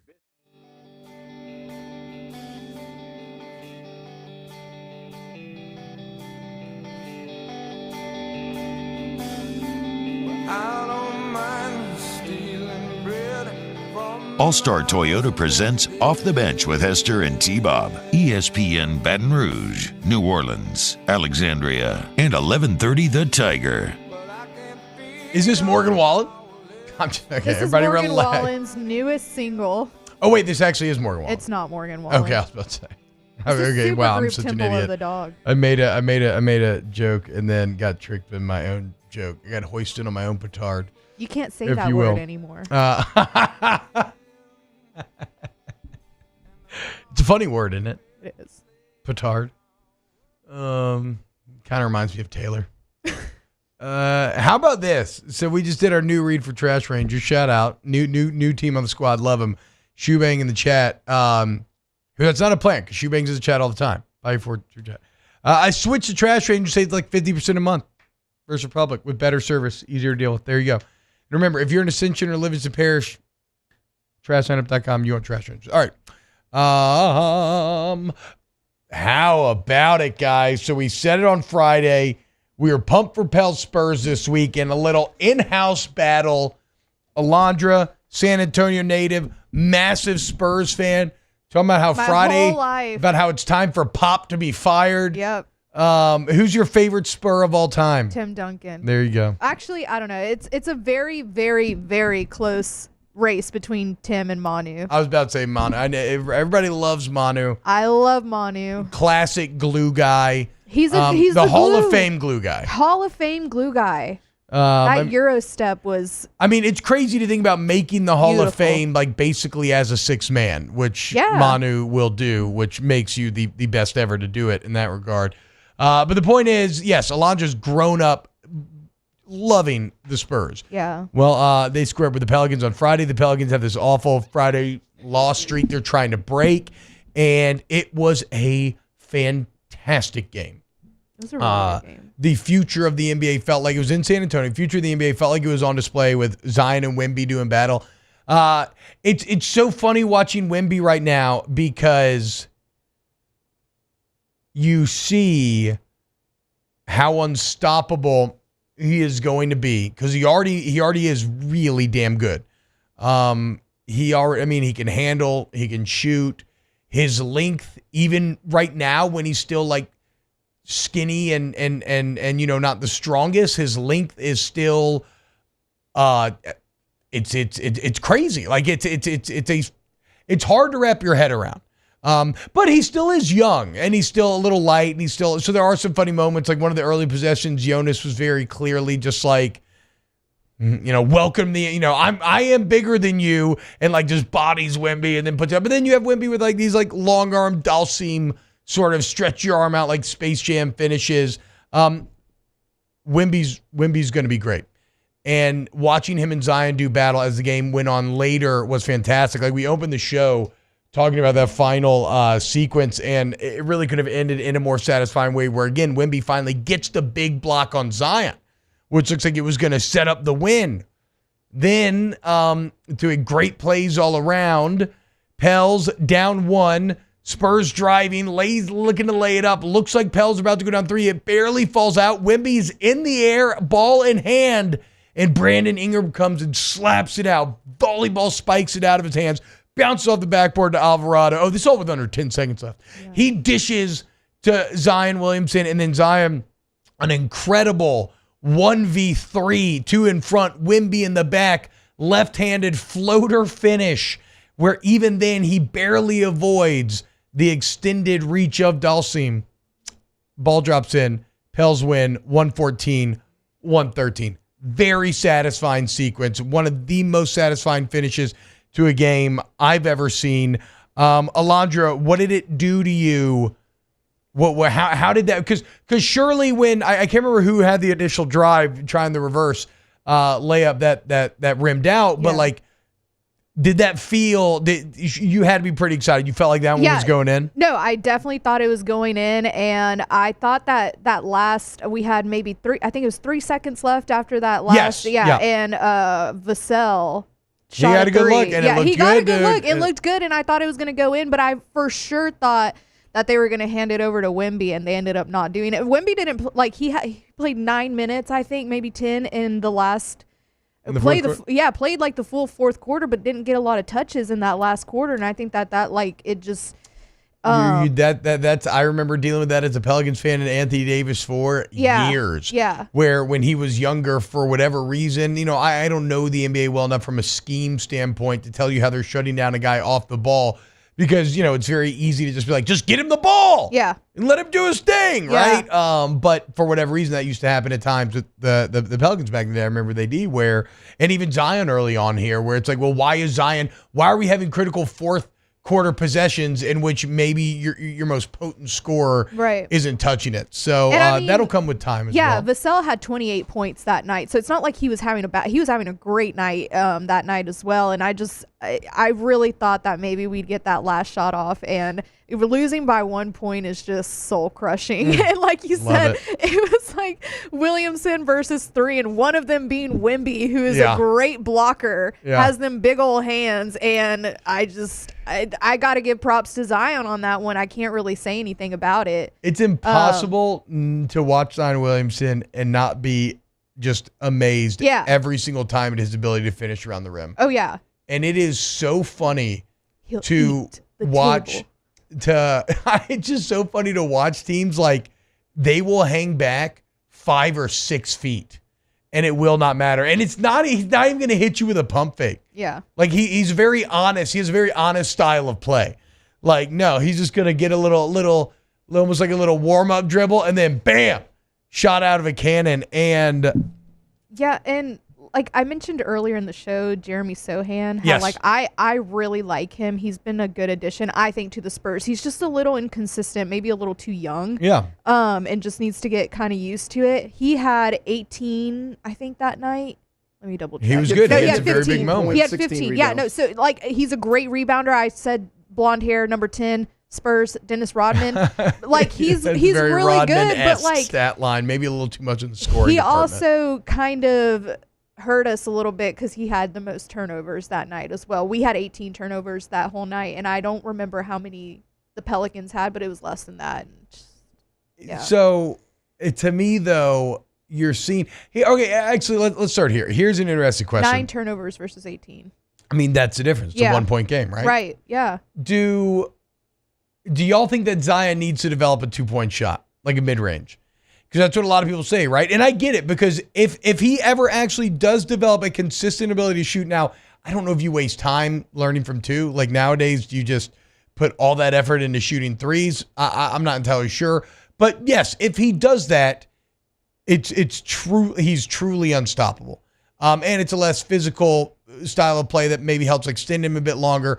But it's wild to me right now that when he has the ball, you can sag off 6 feet. You can suck, like, he creates gravitational pull to the paint when he has the ball at the top of the key, unlike anybody I've ever seen. Now, I'm used to guys sagging, but you'll even have guys, like, starting to help in the paint when he's just sitting there dribbling at the top, which is how he's setting up some incredibly open looks sometimes, just with quick dishes and whatnot. But, like, do you think Zion has to develop a shot? 100%.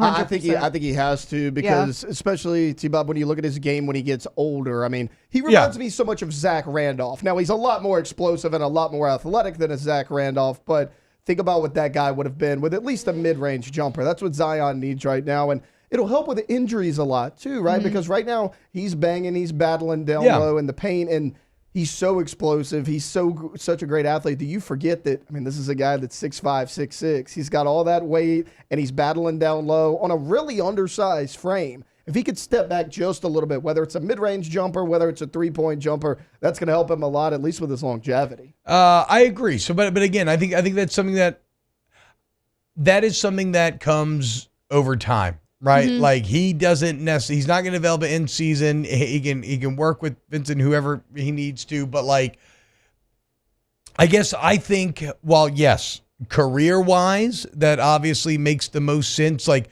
again, you go back to that original lineup of Dune that started this whole revolution, and what made it different was that Draymond could even shoot. Right, on top of having 2 of the greatest shooters in NBA history in Curry and Clay. You had Draymond who could stretch the defense, and that's what created all this, which is crazy because now Draymond can't shoot, which is still one of the more perplexing stories in sports. I mean, he was shooting like 40%. Now he can't hit it. He's not even confident enough to pull the trigger, but whatever. So, yes, if he ever gets to that point, then he becomes truly unstoppable. But it's wild to me, though, now that you already see he's such a freak in terms of power and touch that I don't know how you defend him. Like, you cannot stop him from getting to the rim. Because even when you hang back, yes, you don't get blown by anymore, but you give him a head of steam. You give him room in which to start to shovel coal into the engine and then run you over. It's just awesome. It's just awesome. And The Pelicans, after a little bit of a losing streak, now banking 2 wins in a row. Are they back tonight? I forgot to look at the upcoming schedule before this segment started. Let me look here. A needed 2 wins. And then, yes, home tonight, 7 p.m. against the Raptors. Should make it 3 in a row. And hoping to move to 29-21, which, again, they are flirting. Again, the goal for this season for me is to not have to enter the play-in. And they are flirting with it right now. Like 6 seed. I don't care. Because 7 would put you. Oh, but you're saying in that. No, I want to be firmly 5-6, right? Whatever, 6. Don't make the play-in. Make the playoffs of your own accord. That to me is the goal. And they play like they did there. And Jose Alvarado, by the way, too, who has had to accept a bit of a diminished role. He had a lot of big moments on Friday night and ended up being a key reason for that win. Well, you had 9 guys. You had a 9-man rotation that had double-digit minutes last night. Yeah. And again, I think that's with the Pelicans' injury history and trying to deal with the rigors of an 82-game season, trying to adapt to whatever the game needs at that time. I think that's a good thing. Avo says the text the opposite you up. Draymond was always a bad shooter, 30% basically 3-point shooter. This year he's shooting great. Okay, my bad. I don't know about this year with Draymond, but I'm just talking about when the lineup of doom was the revolutionary force in the NBA that it was. He was shooting very well at that time. Now he may have gotten it back this year, but that's the crazy part about Draymond is that it was bad, good, bad, and then maybe it's and the reason why, T-Bob, he's shooting wide open threes, right? Which is why it's so important for a guy like Zion to develop a jumper because you mentioned you got Klay Thompson, you got Steph Curry. You're guarding them tight on the 3-point line. Draymond catches it wide open. You're like, I'm not closing out on him. The minute I close out on him, he's going to dish it to Klay or Steph. So he's out there taking wide open threes, and you can live with it. It's the same with Zion. You're like, well, I got Jordan Hawkins out there and CJ McCollum out there. I'm D'ing them up tight on the 3-point line. I can live with Zion Williamson taking these wide open threes. It paid off with Draymond forever. I mean, Zion could have that type of shot. And then if you do close out, like if he ever gets that, then you do have to close out on him. Well, then nothing works. Well. Yeah, well, that's what I'm saying. Nothing works for the defense at that point because now you have shooting around him too. So then he could blow by you, suck the defense down. He's already doing that right now, creating opportunity elsewhere. So yes, if you want to go like full final form cell, perfect cell, final form Frieza, yes, that's what Zion needs to do. But again, here in the short term, I'm okay to watch teams over-respect him and then him still disrespect him by driving. Like watching him navigate Wemby's length with just body positioning and strength and size, it was a sight to behold. It really, I know a lot of that's natural, right? Like you're not actively thinking about it, but if you go and you break down some of these finishes where he's subtly adjusting his body to box Wemby out as he's getting these shots up when Wemby has basically a 2-foot advantage over him. It was awesome, man. So, okay, chat. That's fair. Because we did accidentally fall into a lot of blowing and sucking talk. Just there. I did not mean for that to happen, but alas, here we are. Freudian slip, I suppose. All right, when we get back, more OTB. Keep it locked. Off the Bench with Hester and T-Bob. K to Z window coverings. KTOZ blinds.com. You want window coverings at WOW? You want K to Z. Brandon Bard's been at this thing for a long time now. Y'all, actually his entire adult life, right? And so one of the things that I'm always really pleased to mention when it comes to K to Z is when you have them out of your home for that free estimate, you're going to feel like you just took a college course on window coverings and how they affect your home. The interplay of your home with the sun, the angles, with the heat, everything. Is it going to be more of a functional choice, more of an aesthetic choice? Are you looking to just keep the sun out? Does it also need to be, again, the weather? Like whatever the case may be, it's an outdoor living space, a man cave, a starter home, or the home of your dreams. If you want to maximize its potential, you want K2Z, KTOZ blinds.com, K to Z window coverings. In times of need, get a full list of phone numbers, websites, and other important emergency information on the Demco Stormwatch page at 1045ESPN.com. Bayou Ford has the new inventory to get you in a new Ford truck or SUV today, or customize your next vehicle just the way you want. All new Bayou Ford vehicles come with a 1 million mile powertrain warranty. The crew at Bayou Ford is going to do right by you.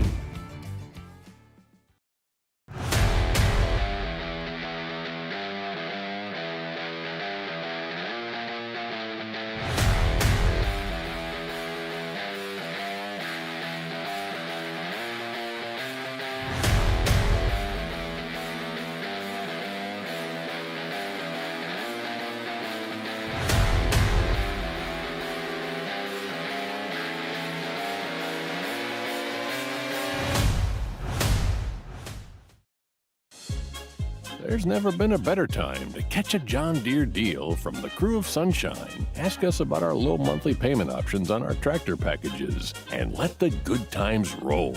With equipment strong enough to power one of the world's largest celebrations, we've got your needs covered too. Learn more about what it means to be powered by Sunshine at sunequip.com. Some restrictions apply. See dealer for details. Offer ends April 30th, 2024. There it is, the extra mile, on the border of expected and extraordinary, for those willing to go further, like vans customized for work or play, with safety and tech to keep you connected, supported by a 5-star sales, service, and finance team, and backed by the 1-star you know. So go the extra mile. It's never crowded, because so few have what it takes to go there. Mercedes-Benz Vans. Breck teamed up to reimagine your parks, and you imagined big. With your help, we went to work, creating 12 beautiful community parks across the parish. A family-sized water park, miles and miles of trails, and parks just for your dogs. There are more places to splash, to explore, to run wild, and even soar. You imagined, we delivered. Gold. Breck, your #1 park system in the nation. Electricity is all around us, and our families depend on it. Every day is sparked by the power of a cold drink or a warm meal, a movie night, and a comforting light at the end of a dark hallway. From sunrise to sunset, playtime to bedtime, our team is ready to take care of your electrical needs. Even in the case of an after-hours emergency, the light in your life shines brighter with Mr. Electric. At Relief Windows, we're more than windows. We're windows, doors, hardy plank, and vinyl siding. But our #1 product is always customer satisfaction. Visit us.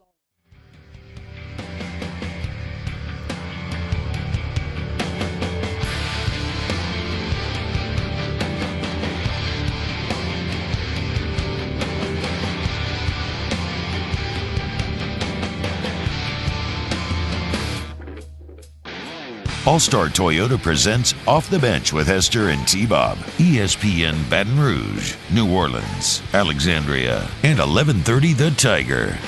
Yo, what's happening, y'all? Welcome back. OTB. I don't know why I was about to say OTB, OT. It's not. In fact, it doesn't even exist anymore. It's just Off the Bench, 7 to 10 a.m., which you subscribe to our OTB Saints, OTB LSU channels. If you ever missed the live show, don't want to comb through the live show, don't want to hear a bunch of juvenile jokes and random pop culture takes about whether or not they got it right with Laney. Well, look, the hard sports is going to be there for you on those channels. I think that's what to get today. We still have weekend winners coming up. We're going to check in with Jake Hester, who is live in Las Vegas. We mentioned the Pelicans. Oh, by the way, I didn't mention CJ McCollum, who just continues to shoot the ball very well in this Renaissance year for CJ. Now, obviously, he's kind of setting the tone for what has been an evolved Pelicans team in terms of shooting from beyond the arc. But we talked about it a couple weeks ago, so I don't want to rehash the entire segment. But watching him find his role in this Pelicans offense, outside of a leadership standpoint, and kind of change his game from what he is in Portland, and now seeing him do it healthy, it continues to make me very, very happy. Are y'all watching the new True Detective? No. Anybody? No? I have not. I don't really watch a lot of TV. Jodie Foster one? It's the Jodie Foster Check it out. Night Love Country? me Jodie Foster. Night Country, yes. I know. I think Jodie Foster's Silence awesome of in the it. Lambs is so good. It's an all-timer. You ever seen Candlestick? Probably not. Very good old movie. Used to love it back in the day. You ever seen Flight Plan with Jodie Foster? No. Good one. Watch it. Let's just keep playing this game. You ever seen? I don't think I know any other Jodie Foster things, actually. The Accused. Jodie Foster's in okay, that. well, there you go. This guy. Tell you, Taylor takes him. He has them take knives sharpened, dude. 24/7. Don't go half stepping. But whatever. I don't know. I think this new True Detective's been pretty damn good so far. But then I was kind of shocked when I looked at some of the critical reviews, and people are not that into it. I will say this. It's going to be 6 episodes, I'm guessing, if it's like the other True Detectives. Episode 4 was last night. They have a lot of landing of the plane to do. And ultimately with these mystery shows, right, the setup are one thing, and I think the setup is solid. I think it's all very well acted, which is probably its strongest point. Very well acted. And the setup is pretty damn solid. And they're kind of playing with a pseudo-supernatural sort of feel. But the question is, can they land the plane? And not even True Detective Season 3, which was pretty good throughout, really good throughout. Not even they had a very smooth landing. Came in rough with Mahershala Ali just basically explain everything. So I'll be intrigued to see. Oh, I forgot about Panic Room with Jodie Foster. I'll be intrigued to see what whether or not they can get it done. But I hope they do. Because I think right now a bit of the critical reception is at odds with what I've been liking. Bilbo says, which is more useless, film reviews or music reviews? Let's be clear about this. It depends. I think that I think this is very simple to understand. When it comes to critics, you have to be careful about things like with like Metacritic or Rotten Tomatoes. Those are great resources, right? I do use them, right? A lot of times, especially like Rotten Tomatoes, if it's all that is a binary thumbs up, thumbs down. So if it's like a 60% even, that's not that bad. Like that means that there's a good chance you're going to like it. But if you really want to give value to reviews, you have to find a reviewer that you agree with, right? Or like you have to find a reviewer that you trust or whose takes you like. Well, that's just confirmation bias. Well, okay, we got to go to break. I want to explore this a little bit more because I see what you're saying. I'll explain why it doesn't matter that it's confirmation bias. The reviews don't matter in like a movie at all. Okay, well, hold on. Let's go to break, and I want to stay on this for one segment, and then we'll get to winners coming after that. Keep it locked right here on OTB. Off the Bench with Hester and T-Bob. Go to centralplumbing.org, 925-8552, centralplumbing.org. You need somebody who's going to fix your pipes? It ain't the backdoor man. Okay? It's Central Plumbing. Though you can let them in your back door. It might be weird. I'd just probably open the front door for them. They knock on the front and you force them to be like, hey, come to the back door. It's a little odd. But you know what? They've been at it for 50 years. So chances are they probably run into that situation before because guess what? They've run into all situations. I don't care if you got an old house, new house, red house, blue house. If you got a problem with the poo house, you want Central Plumbing. I've used that one before a lot. That was not off the top of the head. But that would have been good if it was. Licensed, bonded, insured, flat rate pricing, great warranty work, 24/7 emergency services. Just a few of many reasons why Central Plumbing is your answer. CentralPlumbing.org, 925-8552. Our listeners fire up their opinions on the jimsfirearms.net hotline at 499-1045. Keep listening for your next chance to shoot us your thoughts with the jimsfirearms.net hotline on 1045 ESPN Baton Rouge.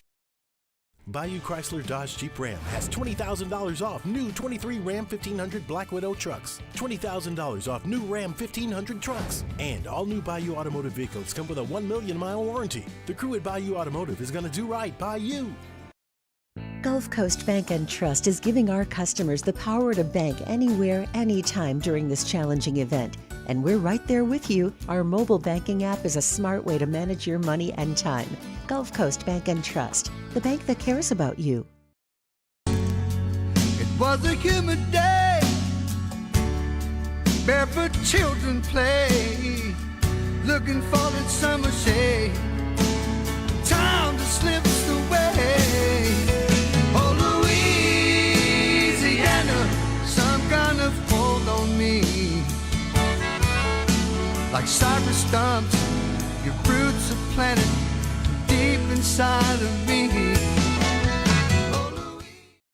Hey, it's Matt Moscona. For years, you've heard me tell you about Insurance Network of Louisiana, helping you find better coverage for less money. But it's not just for your home and auto. They also offer commercial property. So, retail stores, professional offices like doctors, dentists, attorneys, clothing boutiques. Insurance Network of Louisiana can find you better coverage for less money. They service the entire state of Louisiana, and they're local. So call today at 293-0450 or lainsurance.net.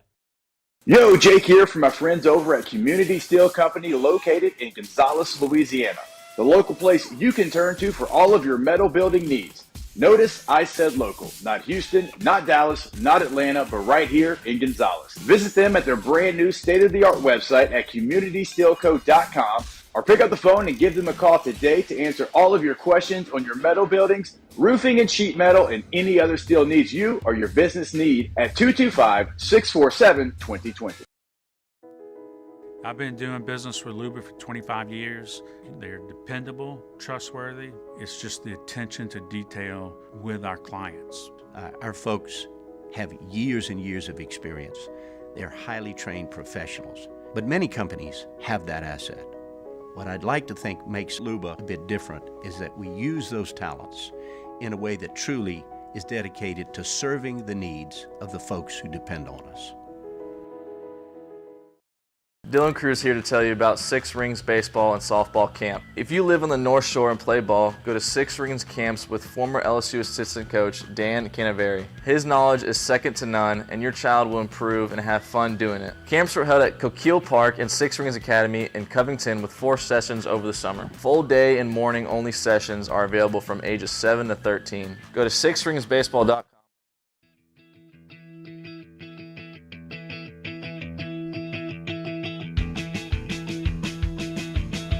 All-Star Toyota presents Off the Bench with Hester and T-Bob. ESPN Baton Rouge, New Orleans, Alexandria, and 1130 The Tiger. All right, welcome back. OTB. So before the break, we were talking about the value of reviews, right, when it comes to movie music.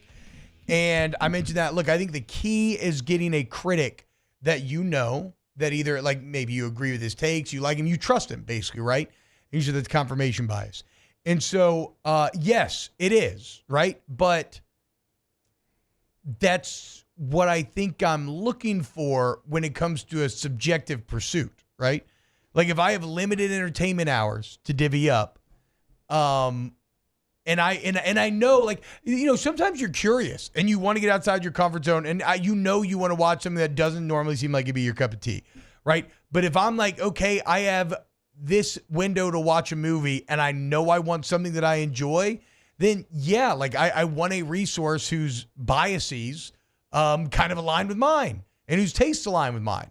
And then so I can see it. Like confirmation bias becomes a negative if you're trying to make objective points, right? If you're trying to argue that, no, this thing is just objectively better, which is still fun to do when it comes to music and movies, but ultimately it is subjective. And, you know, what I enjoy, you're not going to enjoy necessarily. And so I still think the best way to handle something like mass reviews is to just kind of recognize, well, okay, you know, if it's got an 85 Rotten Tomatoes, it's probably a pretty good chance I'll enjoy this. Or like I have some video game critics that I love and that I really trust, some of which because they're harsh, you know, and it's hard to please them, some of which because my tastes align with them. And it's like, okay, if they like this thing, I know there's a pretty good chance I will as well. So that's how I approach it. I think reviews are awesome. I don't think they're pointless at all. I love well thought out and written critique. I just think that people get mad at them when the hive mind hates something they like or likes something they hate. And that's where you just have to accept that opinions are going to be different. To be fair, I don't really I don't read reviews before I go into something because I don't want it to like skew my opinion of it. True. You know, very true. Like what movie? Napoleon just came out and it had really bad Rotten Tomatoes reviews. I haven't watched it yet. I didn't even look at them because I love Joaquin Phoenix and I love Ridley Scott. Yeah. So I was like, I'm not even going to look at these because I had heard that they were bad. And I didn't want to go into that movie being like, oh, I'm not going to like this movie because the reviews suck. But I do like to look at them afterwards for like a breakdown. Yeah. That's always fun when you really love something or you have an opinion. Deep dive, yeah. Ooh, I go on like those subreddits. Yeah. And like, oh my gosh. Immediately after the game ends. Immediately. Or, immediately after you or step out after the the movie. game too. Yeah, they have game ones too. I only value T-Bob's opinion. Thank you. So like Smart. the other opinions I'm not worried about T-Bob. Taylor, it's an interesting strategy by you. See, Alondra, a little brown nosing goes a long way. No, I'm similar to her though. If it's a movie that I want to watch, like I'm really bad at being fake. No, I agree with what she said. Like just go into it, watch it. You got to understand that like people grew up differently. People have different interests. Everything factors into an opinion on literally anything. So just accept that and move on. I'm the type, if I know I'm going to see something, now if I don't, then maybe I'll dive into some reviews and kind of see what people are saying. But if I know like a new Star Wars drops, I'll even avoid the trailers. Yeah. If I can, because I have too much institutional knowledge where it's like, you see some of these settings or something and you can almost like math out where they're going to be. So, I try to avoid pretty much. That's how I was when I was super into Marvel movies. Like when I was in high school, like I was one of those people that would go to like the midnight premiere and all that.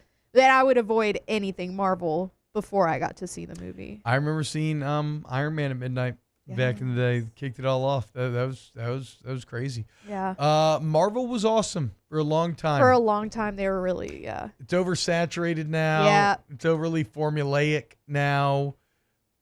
I mean, you go from that original all-star cast and now kind of trying to get in the B squad. Right. And it's just, I don't really mess with it now, but Disney. I hope Disney learns some very clear lessons about oversaturation as it pertains to Star Wars and Marvel at this point. Okay, quality over quantity, guys.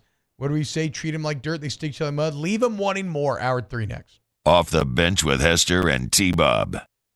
It's not unlike the pickup artists, Disney's just making themselves too available. You got to play a little hard to get, guys. Come on. Make us want it a little bit. If you want to appear more desirable, you know what's key? Confidence. Top hats and magic. Rejuvenate can help you with one of those 3 things. The confidence, both physically and mentally, as Rejuvenate fights the effects of untreated aging.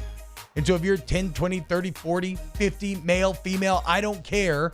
If you have andropause, menopause, facial aging, mood memory problems, insomnia, you're not getting the results from your workouts that you're used to, any of that, y'all, it's all treatable. Maybe it's HRT, maybe it's semaglutide, maybe it's not, maybe it's B vitamin shots. The point is, what it is a free drawing of the labs, consultation, and customized plan for you to get you where you want to be. Rejuvenate Medical. Bayou Ford has the new inventory to get you in a new Ford truck or SUV today, or customize your next vehicle just the way you want. All new Bayou Ford vehicles come with a 1 million mile powertrain warranty. The crew at Bayou Ford is going to do right by you.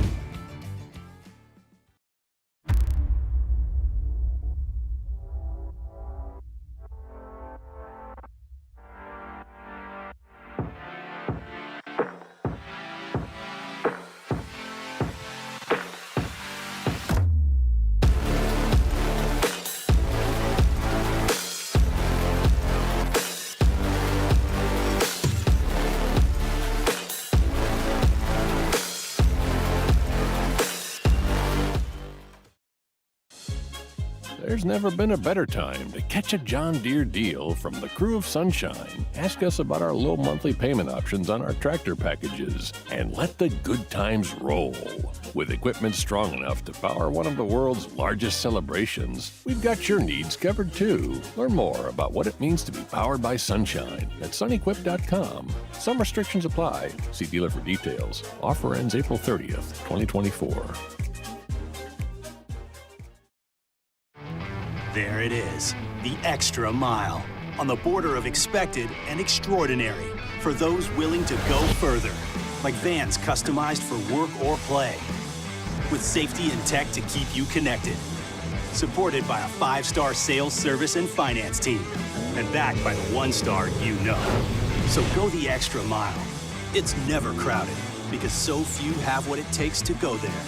Mercedes-Benz vans.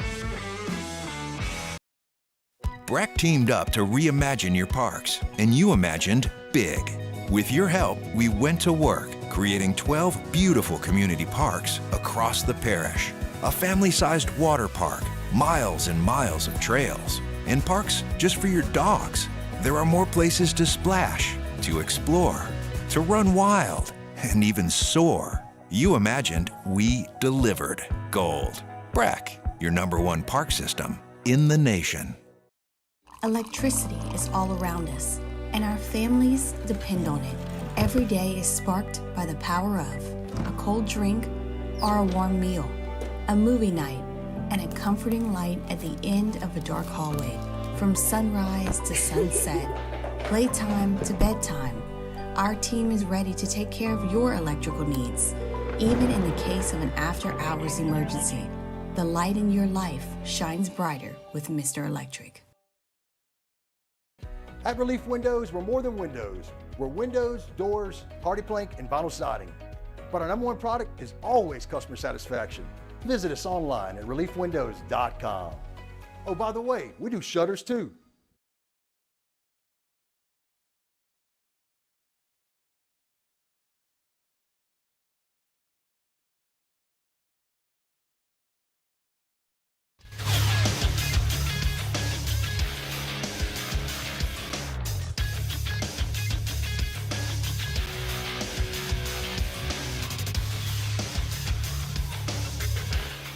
Good morning. It's 9 a.m. on Monday, February 5th. Today in Baton Rouge, expect cloudy skies with a high of 61. In hour 3 of today's show, we'll start things off with some weekend winners, and then Jake Hester will join us at 9:15 from Las Vegas. You can follow us on Twitter or Instagram at OTB_ESPN, or watch us on YouTube at the 1045 ESPN channel. If you missed hours 1 or 2 of the show, you can catch them in the on-demand section at 1045ESPN.com. Hour number 3 of Off the Bench, live from the Mercedes-Benz of Baton Rouge studio, starts now. Let we go! All-Star Toyota presents Off the Bench with Jacob Hester and T-Bob Hebert. Yeah! Off the Bench with Hester and T-Bob.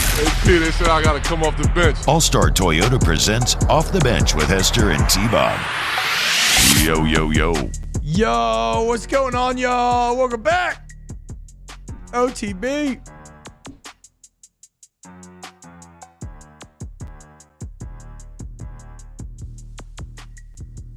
Mac Lindsay says, Feige and Marvel have said they're taking a step back and maximizing quality. Deadpool 3 about to bring it all back July 26th. Again, there have been, even in this new phase of Marvel, which I just really don't care about,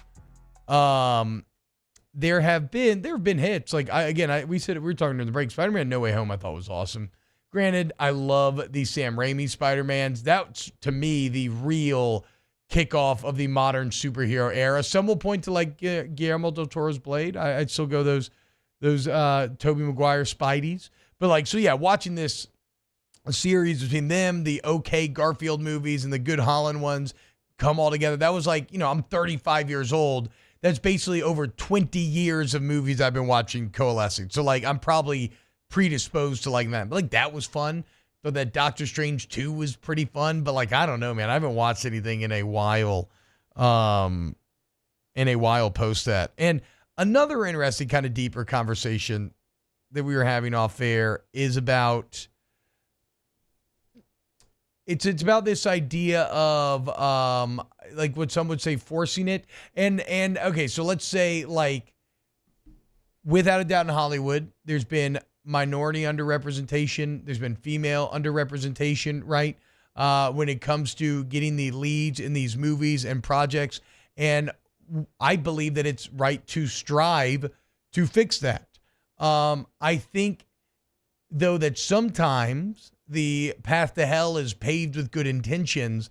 And that's what you're dealing with a little bit here with Disney, where things are not, like, something is not bad or uninteresting just because you cast a female lead or a minority lead. It's because the writing is bad or uninteresting.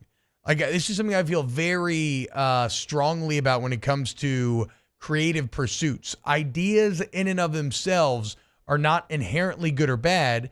It is the execution of them. Like, think about some of the, just think about the concept of something like Guardians of the Galaxy. And I don't know why Marvel popped into my head. I was just trying to think about something that's really out there. But you got this little raccoon. It's just very eclectic. What in the world would have made you think that Guardians of the Galaxy as a comic book would have worked on that movie-going audiences would be accepting of it? And yet, because of solid acting, writing, when all the elements of that ethereal movie-making magic come together, anything can work and can be awesome and can be enjoyable. And so, many people out there be like, oh, it's just Disney going woke, go broke, blah, blah, blah. No, it has nothing to do with that. It's just bad writing. And so it's like, yes, if you want to create this representation, which again, I think you should and you should strive for, you have to be more judicious in execution. The problem is they feel like they're fixing the problem just by doing it and not worrying. Or granted, look, I know they're putting effort into doing it well. I'm not saying no, everybody's just like, just turn it out. No. Nobody does that. Nobody ever sets out to make a bad movie. But it does happen. And that's why you have to have the very hard conversations with yourself about what you're allowing out the door and what is getting made and how it's making it. And at a certain point, too, I think they got to start trusting creators again.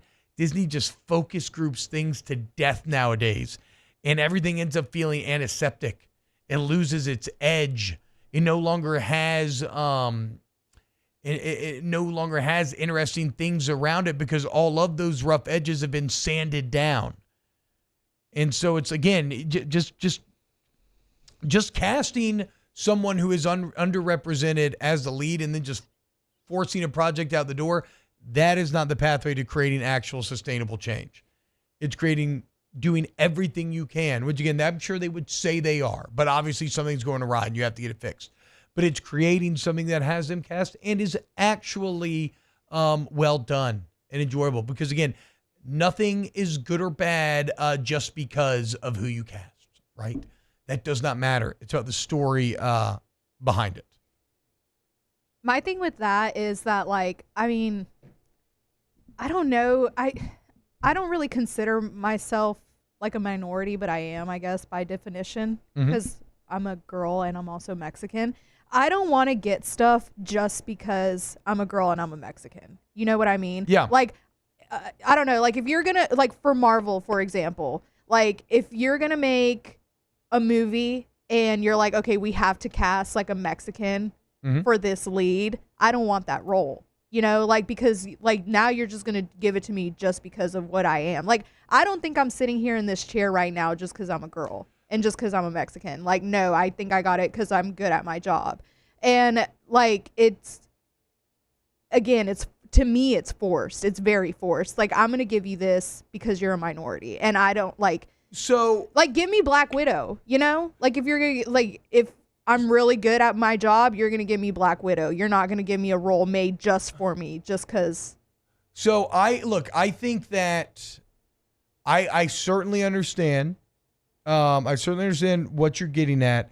I do think that sometimes you have to put your thumb on the scale for these decisions or they won't get made.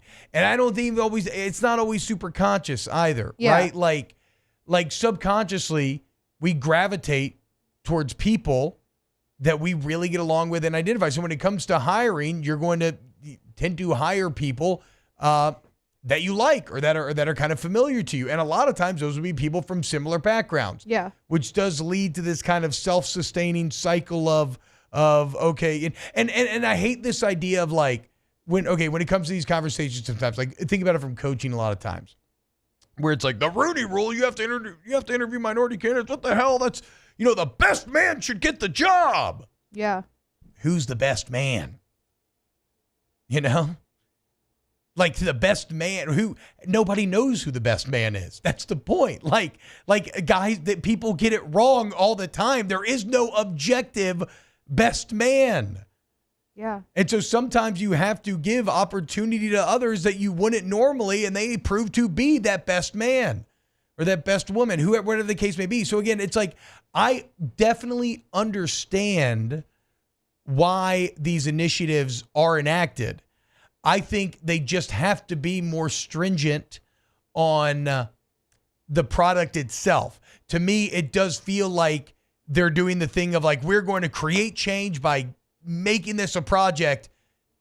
Oh, we made it. Okay, so we made it. So we're good. Like we checked the box. Yeah. It needs to be less checking of the box. And so no, and it's even like, so no, I understand being like, because even you think about a lot of these But that's my whole point. That's why it's so forced, because you're just checking a box. Like, oh, I did it. Yes. Cool. Awesome. Yes. Great. Awesome. So, like, but what I'm saying is, I think you can have both. I think you can say, we want to write a story about a female Mexican lead, and that can actually be one of your core ideas, but then you have to have somebody that has the pitch. Like you have to have somebody that can speak to that can really create an interesting story out of that, and not just take that core idea and then just try to cobble something together. Like you can have that core idea, but if you never get the pitch that actually tantalizes you or works, you have to be patient. You have to be willing to wait. You have to be willing to find the right, which again, this is all so much easier said than done in creative pursuits, because nobody ever sets out to make anything bad. They just end up that way sometimes. So I guess what I'm saying, Alondra, is like, we're kind of saying the same thing. I just think that you can accomplish those. I think you can accomplish kind of putting your thumb on the scale for representation, but they have to be more judicious and less like kind of corporate checkboxy about it. Yeah. Because you end up hurting the very cause you're trying to help, because all you're doing is giving ammunition to the side that thinks it is wrong to say, well, look at all this crap that they keep turning out. It's because they've lost focus of what the story should be about and whatnot. Where again, I don't think that's like the inherent problem. I think it's just bad writing. Bad writing.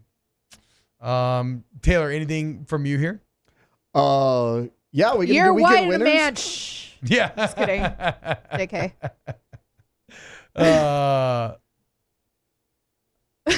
I'm just looking at chat. I'm gonna get, what were you saying, Taylor? I said, are we gonna do weekend winners?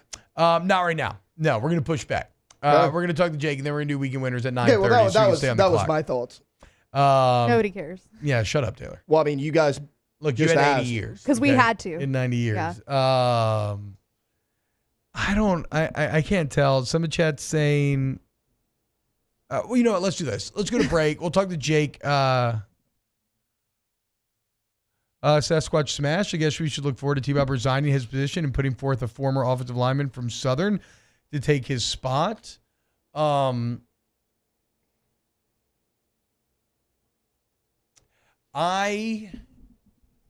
This is where we also get into a just what about reality of life. Well, no, it's just this that like at the end of the day, for when it comes to my job, of course, I am not going to resign myself. To try to ask somebody to basically fire themselves, essentially to just kind of talk about what I'm saying, like representation matter and something. I think realistically, that's just never going to happen, right? It's when it comes to the hiring process that this comes into play. And again, because it's so easy to fall back on just who you're familiar with or who you're comfortable with, I think that's why you put on your thumb on the scale for this sort of stuff. So like, no, I mean, you can call me hypocrite or call me whatever you want, but like, I have a family to provide for and stuff, right? I'm not going to quit my own job to give somebody else this excellent opportunity that I have been given.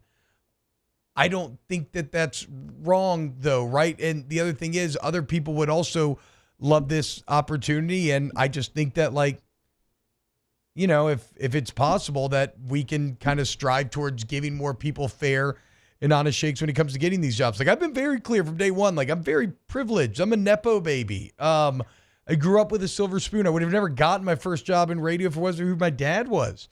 Like, I was working here kind of trying to sell ads, doing like Monday and Thursday nights. Then WWL calls and I get like a morning show on a small station out of nowhere. None of that happens if it wasn't for how it's connected. But again, I'm just kind of trying to make it. And so like, I just am trying to make the most of that opportunity. right? I don't think any of this, or whatever, maybe it does. Like, if you think that this precludes me from being able to weigh in on hiring practices in terms of privilege and whatnot, that's fair. And I'm not going to argue with you there, right? But I'm just saying that if you aren't, like, sometimes if you want to maximize the talent pool, like if you want to maximize the talent pool of guys you're actually looking at for the job, you have to interview people who are going to be kind of outside of your comfort zone and range of what you're kind of used to dealing with. All right, we'll get to some of these comments next, and then we got Jake coming up live from Las Vegas. Keep it locked right here on Off the Bench. Off the Bench with Hester and T-Bob. ESPN Baton Rouge, New Orleans, Alexandria, and 1130 The Tiger. Get Gordon and get it done. 225-888-8888. And Gordon McKernan injury attorneys? Well, look, man, they've been doing it for years, y'all. You get in an accident, you need somebody's going to stand up for you, fight for you against the big insurance company. Get Gordon. You follow them on social media at Get Gordon. Catch up with all the great initiatives they have going on. They've got great deals. If you're a pickleball fan, just go check it out. Also see sit-downs with your favorite athletes. That's right. Gordon McKernan, you already know, one of the key players in the NIL space. The G team. So, whether it's this entire women's basketball team, favorite football players, whatever the case may be, you can watch the Grubbin' with G series where they sit down with players like Angel Reese and Harold Perkins. You get an idea of really what makes them tick, what makes them go. And you need to go to getgordon.com. 225-888-8888. In times of need, get a full list of phone numbers, websites, and other important emergency information on the Demco Stormwatch page at 1045ESPN.com. The Windsor Senior Living Community in Mandeville, Louisiana is a beautiful, vibrant apartment community geared towards seniors. They are nestled right in the heart of Mandeville, where seniors live a more carefree lifestyle in spacious apartments with the peace of mind that comes from having a little extra help. Call the Windsor at 985-624-8040 to schedule a lunch and tour. Come see how the Windsor can be your passport to peace of mind. Hey, it's Matt Moscona. For years, you've heard me tell you about Insurance Network of Louisiana, helping you find better coverage for less money. But it's not just for your home and auto. They also offer commercial property. So, retail stores, professional offices like doctors, dentists, attorneys, clothing boutiques. Insurance Network of Louisiana can find you better coverage for less money. They service the entire state of Louisiana, and they're local. So call today at 293-0450 or lainsurance.net. Yo, Jake here from my friends over at Community Steel Company located in Gonzales, Louisiana. The local place you can turn to for all of your metal building needs.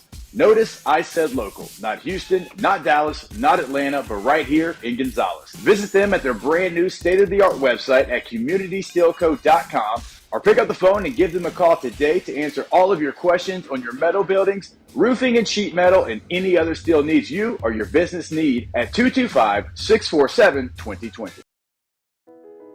I've been doing business with Luba for 25 years. They're dependable, trustworthy. It's just the attention to detail with our clients. Our folks have years and years of experience. They're highly trained professionals, but many companies have that asset. What I'd like to think makes Luba a bit different is that we use those talents in a way that truly is dedicated to serving the needs of the folks who depend on us. Dylan Cruz here to tell you about Six Rings Baseball and Softball Camp. If you live on the North Shore and play ball, go to Six Rings Camps with former LSU assistant coach Dan Canaveri. His knowledge is second to none, and your child will improve and have fun doing it. Camps were held at Coquille Park and Six Rings Academy in Covington with 4 sessions over the summer. Full day and morning only sessions are available from ages 7 to 13. Go to sixringsbaseball.com or call 985-206-9096. Learn the game to love the game. There's never been a better time to catch a John Deere deal from the crew of Sunshine. Ask us about our low monthly payment options on our tractor packages and let the good times roll.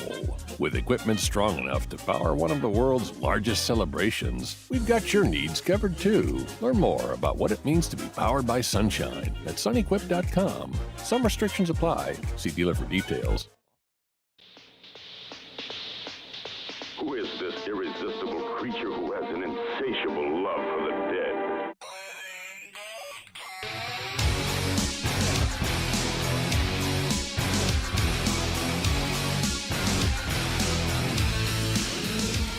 All-Star Toyota presents Off the Bench with Hester and T-Bob. ESPN Baton Rouge, New Orleans, Alexandria, and 1130 The Tiger. Man, welcome back, OTB. I don't know, man. I thought we were just kind of having this like a fun, like kind of debate / discussion, but yeah, I don't know. A lot of chat is not always the best at maybe separating their emotions from the opinions that being espoused. We're going to get in touch with Jake. He said to call him now. Alondra, go ahead and give him a call. He is live at the Super Bowl out in Vegas. And then we'll get into some weekend winners after that. This whole, like Greg says, bro, what are you wading into? That's the crazy part. I didn't think I was wading into anything. If nothing else, I'm happy because this quote, I believe it came from Daniel Blunt. He says, a right-wing nut job is how LP babies get made. Oh, wow. I mean, from someone who resides in that area, I don't see any lies. I mean, I would have to agree. Do we have Jake? Yep. Hey, Jake, what's up, dude? What's going on, man? What's going on? Sorry, I was on with PV and CD, and they just kept yapping. I was like, guys, I got to get to T-Bob, and they just kept doing what they do. And also, I was trying while I was talking to them to figure out Microsoft Teams. And I'll just say this, like, I feel like Mission Impossible movies when I'm trying to figure out Microsoft Teams. It's, yeah, I mean, I don't know, dude. I don't hate him. I think StreamYard's probably my favorite. You know, it goes both ways. Bro, how is Vegas? Flew in yesterday morning. Yeah. What's the scene like? Surely there's just a buzz and electricity in the air. Yeah, I was wondering how it would be because it's such a massive city. There's so many other things to do, and oftentimes when you go to a Super Bowl, like in a bigger city that's kind of spread out, it doesn't necessarily feel like you're there for the Super Bowl. It just feels like you happen to be in the city that the Super Bowl is being played in. But I'll give it to Vegas, man. They've done a good job of signage, and the airport was all 49ers and Chiefs. The 49ers fans were here in Groves yesterday, so they certainly got here a little bit early. And I'm at the hotel where Radio Row is, so maybe it plays into it a little bit. But I actually feel like I am in the Super Bowl city. I think Vegas has done a really nice job because for so long, Vegas was such a taboo deal, like in sports, and you don't even say the word. You certainly don't go there. Yeah. And so now that they have franchises in multiple sports, you have the Super Bowl here, you can tell that they're like, okay, we waited for a long time for this deal. We are going to leave no expense. And so everywhere you look, T-Bob, there's nothing but Super Bowl signs. And so it's a good job by Vegas so far. And Radio Row is an incredible setup, and so excited to get down there today. Avo says, ask Jake, when is the Usher interview? I don't think it's until Friday. So Friday's kind of like the big day. He kind of slow played into Friday. I guess that's when all the famous people kind of get here. On Friday, I have him. I have Kenny Chesney. I have Bobby Filet and some other people. I got the list somewhere. So on Friday, some wrestling, Seth Rollins. Yeah. Hell yeah, dude. Did I get it right? Okay, yeah, got him on Friday as well. So Friday's going to be a big day. It's an extended 4-hour show instead of a 3-hour show. So hopefully I don't screw it up. It sounded like you said Bobby Filet, which is actually a very funny name for like a knockoff Bobby Flay. Like if you wanted to do like a copyright-free version. Taylor, if we dyed your head a little red, if we dyed your hair a little red, you could be Bobby Flay. 100% Like could. 1,000%. You actually look like Bobby Flay. I never thought about this. Awesome. I've never seen Bobby Flay, but I'm looking him up now. You've You're never lying. seen Bobby Flay? You are lying Nope. right now. Iron Chef, beat Bobby Flay. Like I know if you who ever he watch, is, if you I've ever just watch never seen Food what he looks Network, like. you I've never don't seen know the what show. Bobby Flay looks like. Nope. about to. Never in your life. Lying right now. I am Yes, not. dude, it's Thank you. unbelievable, dude. There's no way. I don't believe that. Actually, Seth Rollins, Jake, it's funny that you kind of sound like you didn't know who he is because that is, you thought it was bad with Lai Tulatu the other day when I thought it was Cameron Latu. One time I'm doing live radio in New Orleans and all of a sudden Christian's like, oh, I forgot I agreed to this WWE interview, blah, blah, blah. And so, and I hadn't watched wrestling in years at this point. And so I go downstairs, like, you got to get him in the building. So I go downstairs to bring him up the elevator, and I'm just sitting there in the elevator with this giant dude desperately trying to figure out who the hell he is. He has the, what was it, the Money in the Bank briefcase that you had to get in order to, like, compete for the championship or something. So he has the briefcase with him. I'm Googling storylines, and then come to find out, like, I finally figured it out during the elevator ride. It was Seth Rollins, who I had no idea who Seth Rollins was. But, like, as I'm doing that elevator ride, I'm like, whoa, this dude's legit. Proof that elevator is super slow. What? Proof that elevator is super slow. Oh, okay, to be fair, this was at WWL New Orleans. No, this elevator, this elevator's, I've been tipped on that elevator in a few years now. But I don't think I've ever been on that elevator. But yeah, that was who. You want to talk about sweating, trying to figure out who the hell this dude was, and then come to find out, kind of a big deal. Shout out to Well, I keep wanting to say Roman Reigns instead of Seth Rollins. That's my problem. Yeah, I mean, I could see why. Everybody, Alondra, how do you feel about Roman Reigns? Like, what do you mean? Like attractive wise? No. Oh. Hey, now. No, I mean, I thought just you in terms were of him getting, like, because like, he's, like, how long has he been champ for? He's been a champ for a while. Right? Like, yeah. that's what I'm saying, as being basically the face of WWE. Yeah, I mean, I feel like there probably could be a better face of Roman Reigns is cool, but there's probably I think I like Seth Rollins a little more than I like. Okay. But they do look similar. They so, kind of are similar yeah. vibes. Roman Reigns, of course, Georgia Tech's finest. Yeah. Jake, you're always trying to make Tech happen. That's like maybe the one area in which Georgia Tech's beaten Georgia. Yeah, Bill Goldberg versus Roman Reigns. Georgia versus Georgia Tech. Yeah, now Georgia wins again because Goldberg's the man. Jake, are you going to do any gambling while you're down there in Vegas? I don't know. There's kind of some strict rules if you're credentialed media, like where you can gamble, where you cannot gamble, even like table games. And so what? I got it. Yeah. Which is funny because the NFL is sponsored by multiple, gaming companies. But yeah, and there's even slot machines in Radio Row. But yeah, there's some different. There's slot rules. machines in Radio Row, but credential media can't just go out and gamble like adults. Yeah, exactly. I think there's a couple of rules to it. I'm trying to read through those rules because don't want to mess this deal up. But yeah. That is actually insane. So what can everybody expect on Off Campus this week? Oh man, so if you're listening on Sirius XM this week, so I'm local time. Let's fast forward this deal. So from 12 to 3, I'll be doing what's called Super Bowl 58 radio, and that's going to be on channel 106. So that's 3 hours of nothing but Super Bowl halftime show, commercials, game storylines, like all that deal.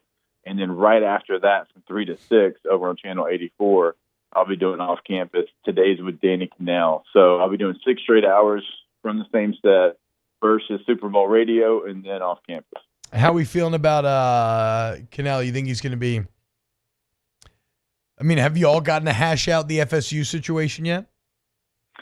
Yeah, where did I see Danny at? We national championship. I think we did a show. I just feel like Danny probably like any interview he's done, he's just still talking about Florida State getting screwed. It's like I would be too. I get it. Like they got screwed over, but I don't know. What are you going to talk about? Look, I'm just really worried that he gets to the set.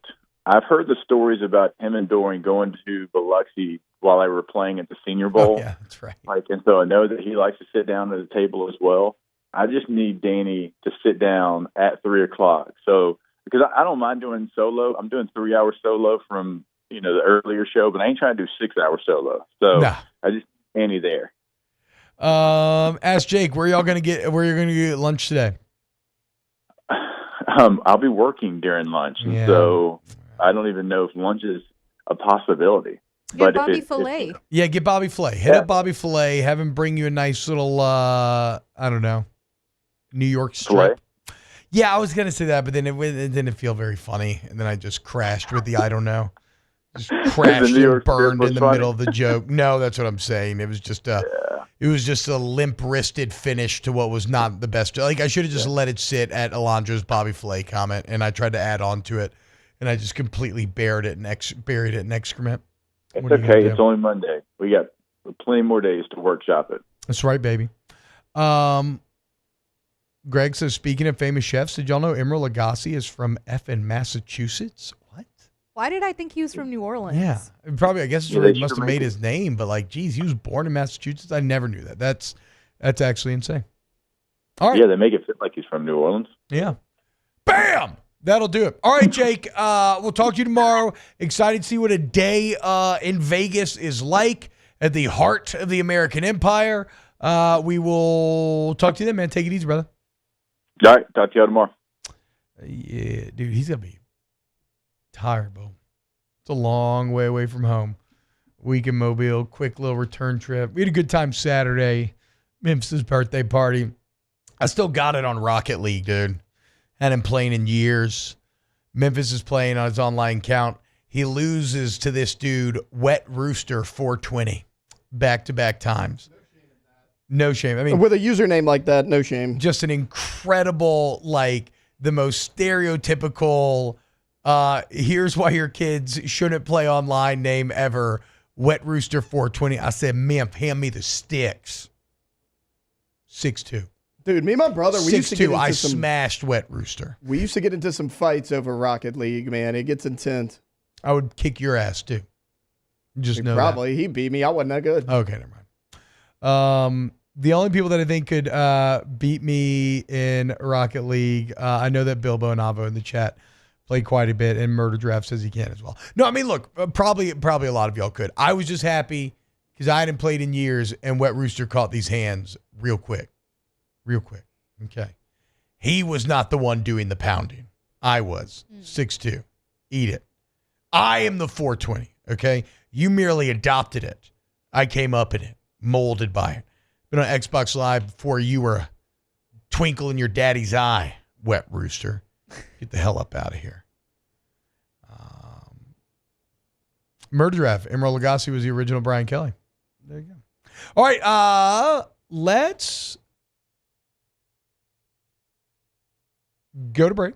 And then when we get back, we're going to do some weekend winners. Keep it locked, OTB. Off the Bench with Hester and T-Bob.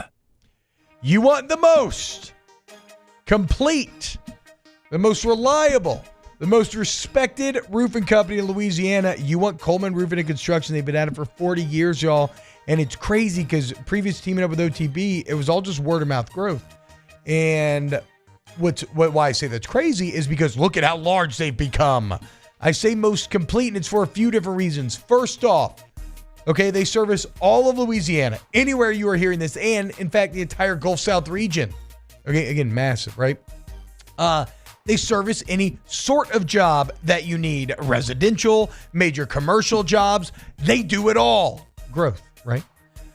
You talk about having certified installers for your New Orleans slate, terracotta, whatever style of roof you need. Well, they do that as well. And then again, the interior construction also. So if you got like water damage in this rain, you need insulation, drywall, paint, they handle it all. Coleman Roofing and Construction. Our listeners fire off their opinions on the jimsfirearms.net hotline at 499-1045. Keep listening for your next chance to shoot us your thoughts with the jimsfirearms.net hotline on 1045 ESPN Baton Rouge. There it is, the extra mile. On the border of expected and extraordinary for those willing to go further. Like vans customized for work or play. With safety and tech to keep you connected. Supported by a 5-star sales, service, and finance team. And backed by the 1-star you know. So go the extra mile. It's never crowded because so few have what it takes to go there. Mercedes-Benz Vans. Join MMR and ignite your career today. MMR is the largest electrical and instrumentation contractor in the nation, and they're seeking talented individuals to join their team. For over 3 decades, they've been headquartered right here in Baton Rouge, and they have offices all around the globe. And MMR offers a tailored path for both professional and personal development, outstanding benefits, and a dynamic culture. So whether you're an intern, a seasoned pro, or you're just starting out, see what MMR can offer you. Apply at mmrgrp.com. The importance of doing this Fortified program and offering it to people down here is, number one, the only real chance you're going to get to do this is when you put on a new roof or build new. And through companies like HUDCO, who's kind of leading the way in this thing, it's going to offer the customers a huge advantage in the insurance market and the price of their insurance. You know, we're not looking to make a fortune off fortifying. We're trying to give you a better product than our competitor at the moment. I'm trying to do something that he can. I'm trying to give you something better. So a lot of these insurance shops, you're getting a re-roof, you're only paying your deductible.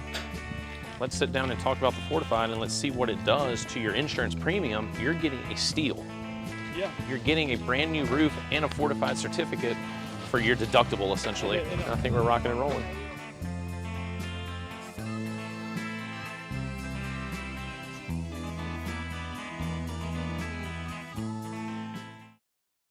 Breck teamed up to reimagine your parks, and you imagined big. With your help, we went to work, creating 12 beautiful community parks across the parish. A family-sized water park, miles and miles of trails, and parks just for your dogs. There are more places to splash, to explore, to run wild, and even soar. You imagined, we delivered. Gold. Breck, your #1 park system in the nation. Electricity is all around us, and our families depend on it. Every day is sparked by the power of a cold drink or a warm meal, a movie night, and a comforting light at the end of a dark hallway. From sunrise to sunset, playtime to bedtime, our team is ready to take care of your electrical needs, even in the case of an after-hours emergency. The light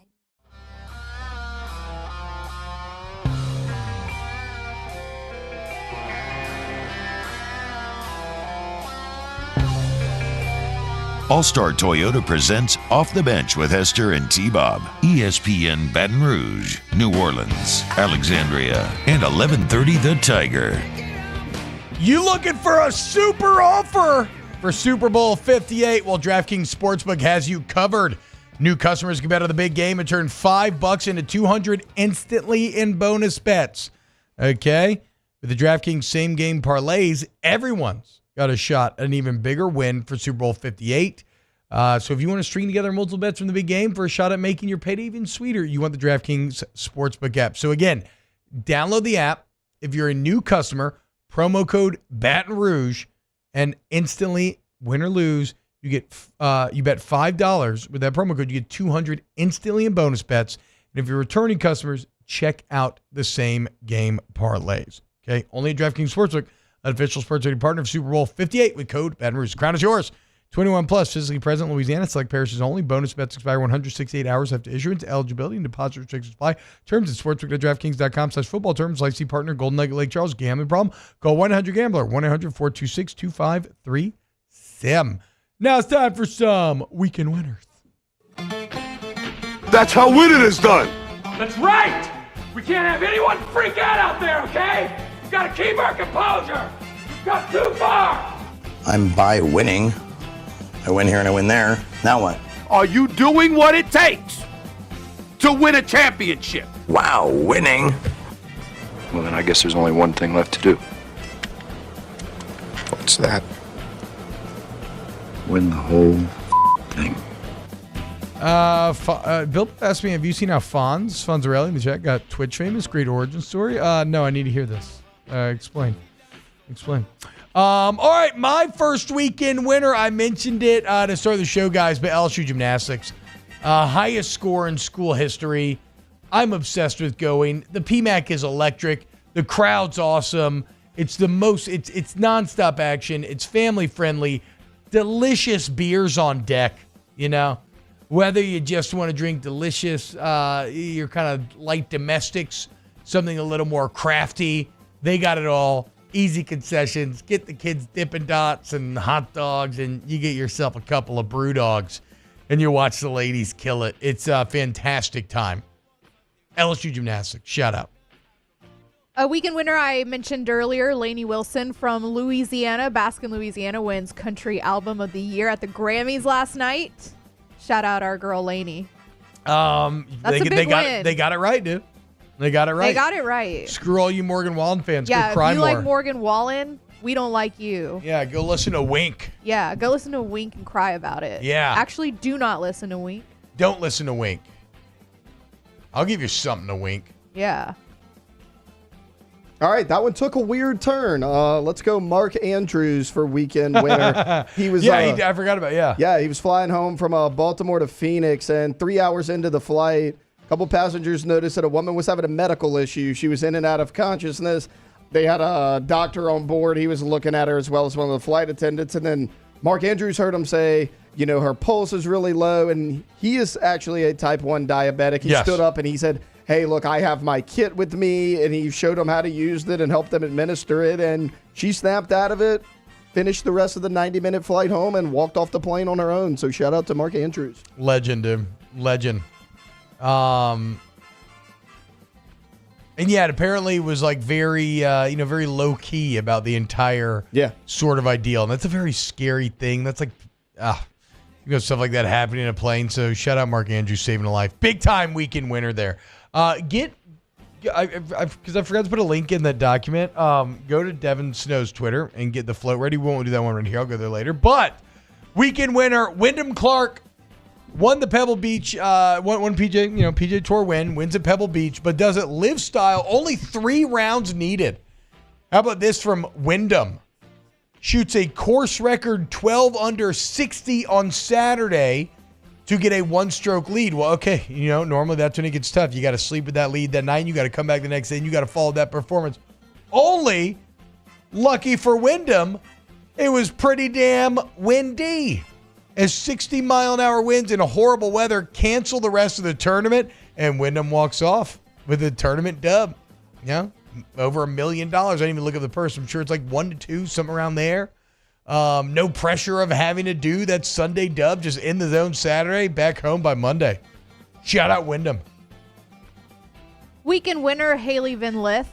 Yep. She finally turned it on this weekend. 21.7 rebounds, 1 assist, and played 27 minutes in the Tigers' win over Florida Gators, 106-66. Shout out Haley Van Lith. Yeah, shout out the entire squad. That's an SEC record. Yeah, shout out the entire squad. For LSU basketball. You got to go all the way back to 2004, which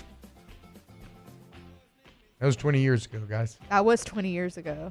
2004 was 20 years ago, and LSU scored 103 against Alabama. So, all right, I'm going to go weekend winner Dan Orlovsky. He was at the Pro Bowl this weekend, was in his coat and tie, and said, I want to compete in the precision passing contest. He beat Tua Tagovailoa and Jalen Hurts in it. Shout out Dan Orlovsky. Shout out Dan Orlovsky. So I guess weekend loser would kind of be Tua and Hurts at the same time. Also, wait, I wasn't fully engaged in the convo in the break when we were talking about this, but Tua's not known for being inaccurate. No. Yeah, Tua's supposed to be like one of the most accurate quarterbacks. Yeah, he just struggles. Well, he struggles with the deep ball, is what ever. everyone says. I don't necessarily agree with that, but people say it. Never forget. It's some great screenshots, again, actually floating on Dev's Twitter, where it's that Pro Bowl that Aaron Brooks made, and he's like smashing Tom Brady, Drew Brees, Peyton Manning. He's smashing them all in the quarterback competition. So, Wasn't the Pro Bowl one on defense yesterday? Defensive stand? Well, so yes, but the final score was also 64-59. Hey, what have you done for me lately? Game ended on a stop. It did. Okay. Weekend winner. He's normally on right now, but he had jury duty. Devin Snow, a.k.a.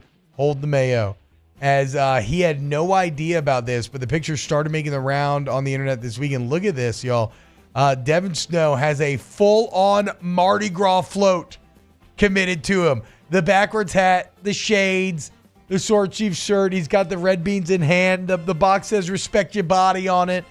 The unbelievable rise of our guy Hold the Mayo continues.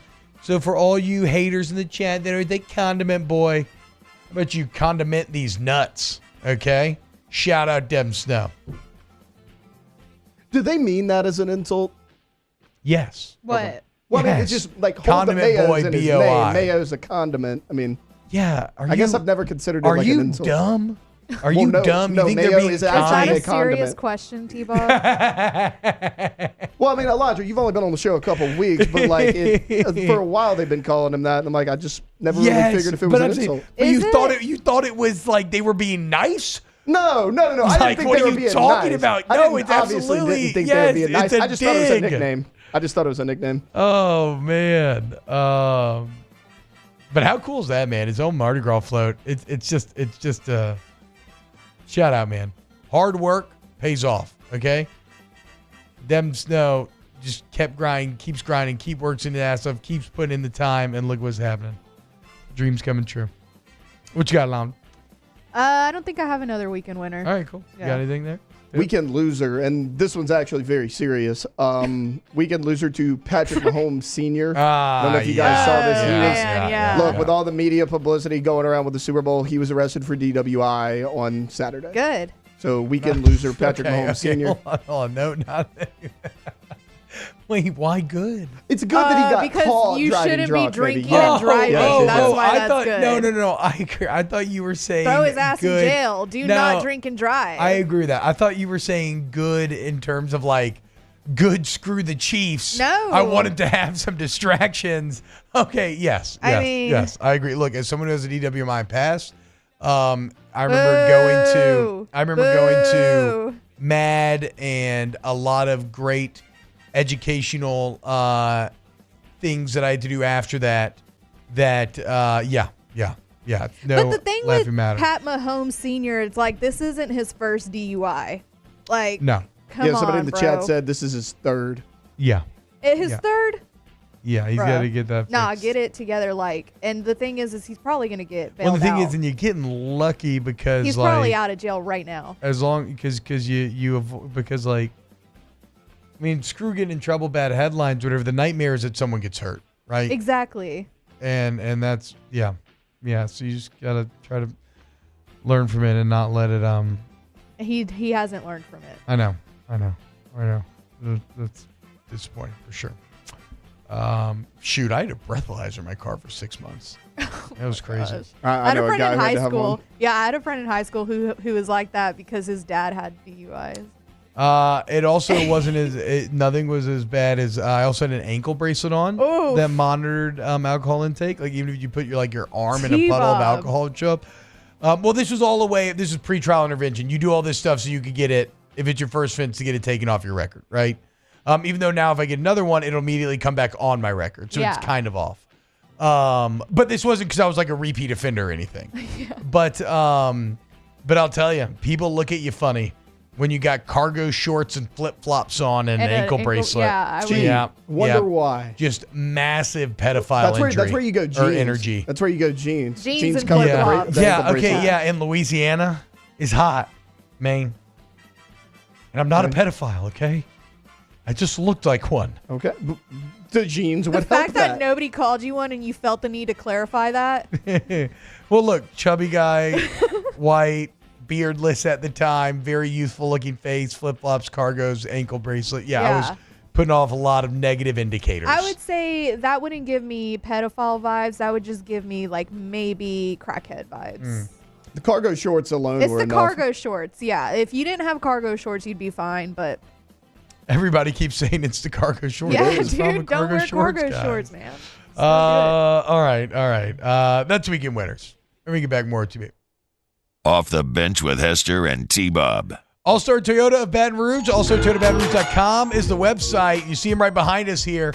We talk about it twice every day, and that's because All-Star Toyota is some of the main supporters of OTB. So if you enjoy this show, one of the best ways you can help us is by supporting those who support us. But I don't want you to do so just because, I'm telling you to, right? Like, we won't advertise for any service that we don't believe in or we don't use ourselves. I don't get any special deals from All-Star, and yet I've bought not one, but two murdered out minivans from them. I leased a Camry for a year. So the point is, like, whatever your price point is, whatever you and your family's needs are, vehicularly, whatever, All-Star has your answer. And the website's a great place to start to explore some of those deals. But never forget, when it comes to the service center, the body shop, all makes and models welcome. You mentioned OTB, you mentioned Jake, you mentioned T-Bob, whatever. You get $100 towards that deductible. Bring it in today. All-Star Toyota Baton Rouge, allstartoyotabatonrouge.com. In times of need, get a full list of phone numbers, websites, and other important emergency information on the Demco Stormwatch page at 1045ESPN.com.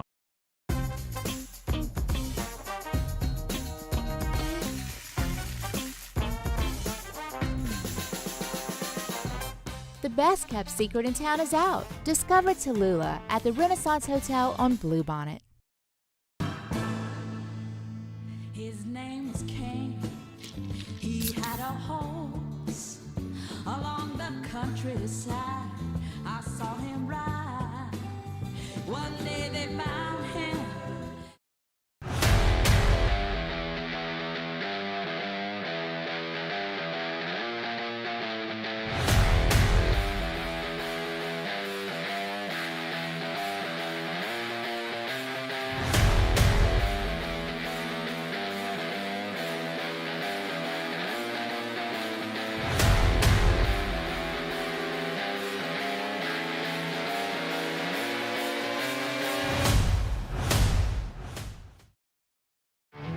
There it is, the extra mile, on the border of expected and extraordinary, for those willing to go further, like vans customized for work or play, with safety and tech to keep you connected, supported by a 5-star sales, service, and finance team, and backed by the 1-star you know. So go the extra mile. It's never crowded, because so few have what it takes to go there. Mercedes-Benz Vans. I've been doing business with Luba for 25 years. They're dependable, trustworthy. It's just the attention to detail with our clients. Our folks have years and years of experience. They're highly trained professionals. But many companies have that asset. What I'd like to think makes Luba a bit different is that we use those talents in a way that truly is dedicated to serving the needs of the folks who depend on us. Dylan Cruz here to tell you about Six Rings Baseball and Softball Camp. If you live on the North Shore and play ball, go to Six Rings Camps with former LSU assistant coach Dan Canaveri. His knowledge is second to none, and your child will improve and have fun doing it. Camps were held at Coquille Park and Six Rings Academy in Covington with 4 sessions over the summer. Full day and morning only sessions are available from ages 7 to 13. Go to sixringsbaseball.com or call 985-206-9096. Learn the game to love the game. There's never been a better time to catch a John Deere deal from the crew of Sunshine. Ask us about our low monthly payment options on our tractor packages and let the good times roll. With equipment strong enough to power one of the world's largest celebrations, we've got your needs covered too. Learn more about what it means to be powered by Sunshine at sunequip.com. Some restrictions apply. See dealer for details. The world is a vampire.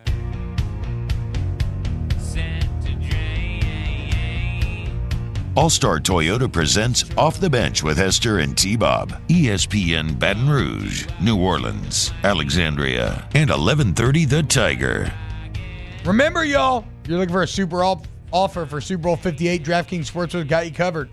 New customers, download the app, promo code Baton Rouge. You bet $5 on the game. You get $200 instantly in bonus bets. Instantly, okay? Win or lose, doesn't matter. Instantly. Okay, if you're a returning customer, remember, DraftKings same-game parlays are always there for you, which means you get even bigger win for Super Bowl 58. You just string together multiple bets from the big game. You got a great shot at making the payday even sweeter. What's the line right now? Do we know off the top of our head, as you may know? For the Super Bowl? Yes, on DraftKings. Give me the DraftKings Super Bowl line. While I tell the people to download the DraftKings Sportsbook app, use the code Baton Rouge, all one word. New customers bet $5, get $200 instantly in bonus bets only on DraftKings Sportsbook, official sports betting partner of Super Bowl 58. Code Baton Rouge. Crown is yours. You got a line? Plus 105 for the Chiefs.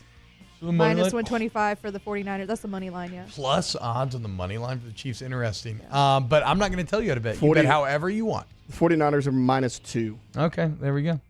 21 plus physically present Louisiana. Select pairs only. Bonus bets expire 168 hours after issuance. Eligibility, deposit restrictions apply. Terms sports at DraftKings.com/football. Terms like the partner Golden Nugget, Lake Charles, Gambler, Go 100 Gambler 1-800-426-2537. Ask the man. Brought by Cold Curse Life. 0 tilted blue moonlight sky. Such a sweet. When is the OTB Rocket League tournament? That could be very fun. Yeah, I want to do that or what was Jackbox or what are they called? Yeah, Jackbox. Yeah. We need to have an OTB Jackbox night. I agree with that. Yeah. Yeah, no, I'm down for either or. I like games. Little Wars could be fun for. They could actually do the Rocket League tournament probably.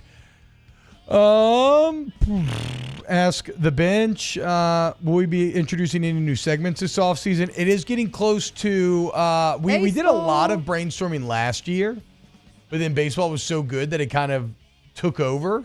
But so yes, we will be doing our regular kind of beta testing and soft launching of new segments and seeing if anything sticks. Well, Jake is going to do the soccer one. Yeah, that's true. We need to sort of master document again to keep this all down. Ask the bench, what were you keeping in all those pockets? Whatever I needed to, Nowadays, it would have been Jewel Pods. Yeah.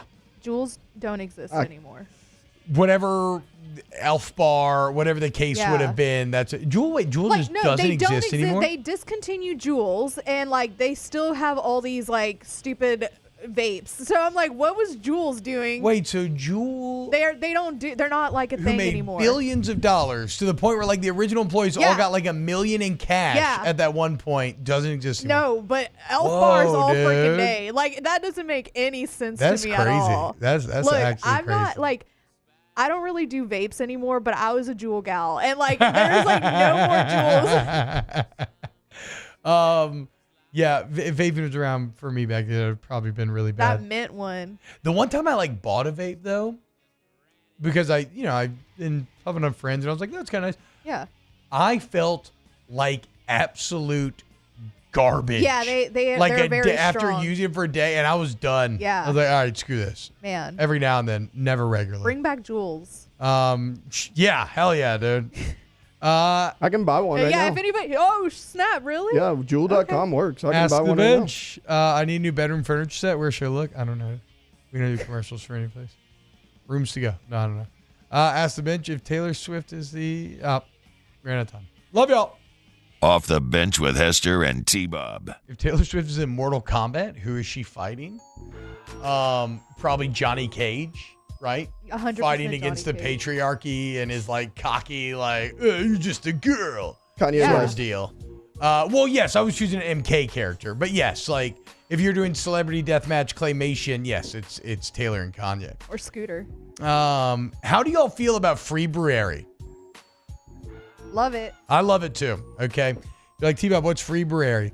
That's Agatimp's new initiative. Okay. Right now, you go to Agatimp of Baton Rouge for this month of February and you get that whole home generator.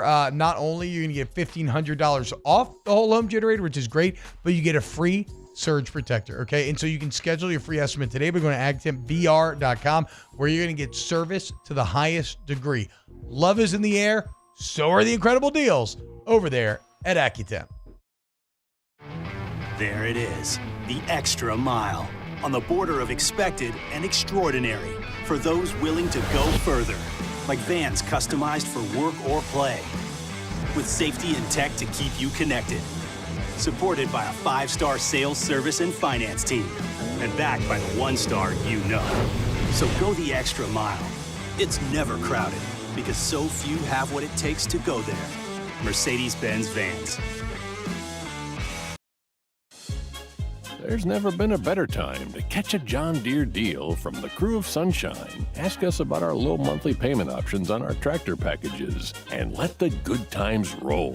With equipment strong enough to power one of the world's largest celebrations, we've got your needs covered too. Learn more about what it means to be powered by Sunshine at sunequip.com. Some restrictions apply. See dealer for details. Offer ends April 30th, 2024. Gulf Coast Bank and Trust is giving our customers the power to bank anywhere, anytime during this challenging event. And we're right there with you. Our mobile banking app is a smart way to manage your money and time. Gulf Coast Bank and Trust.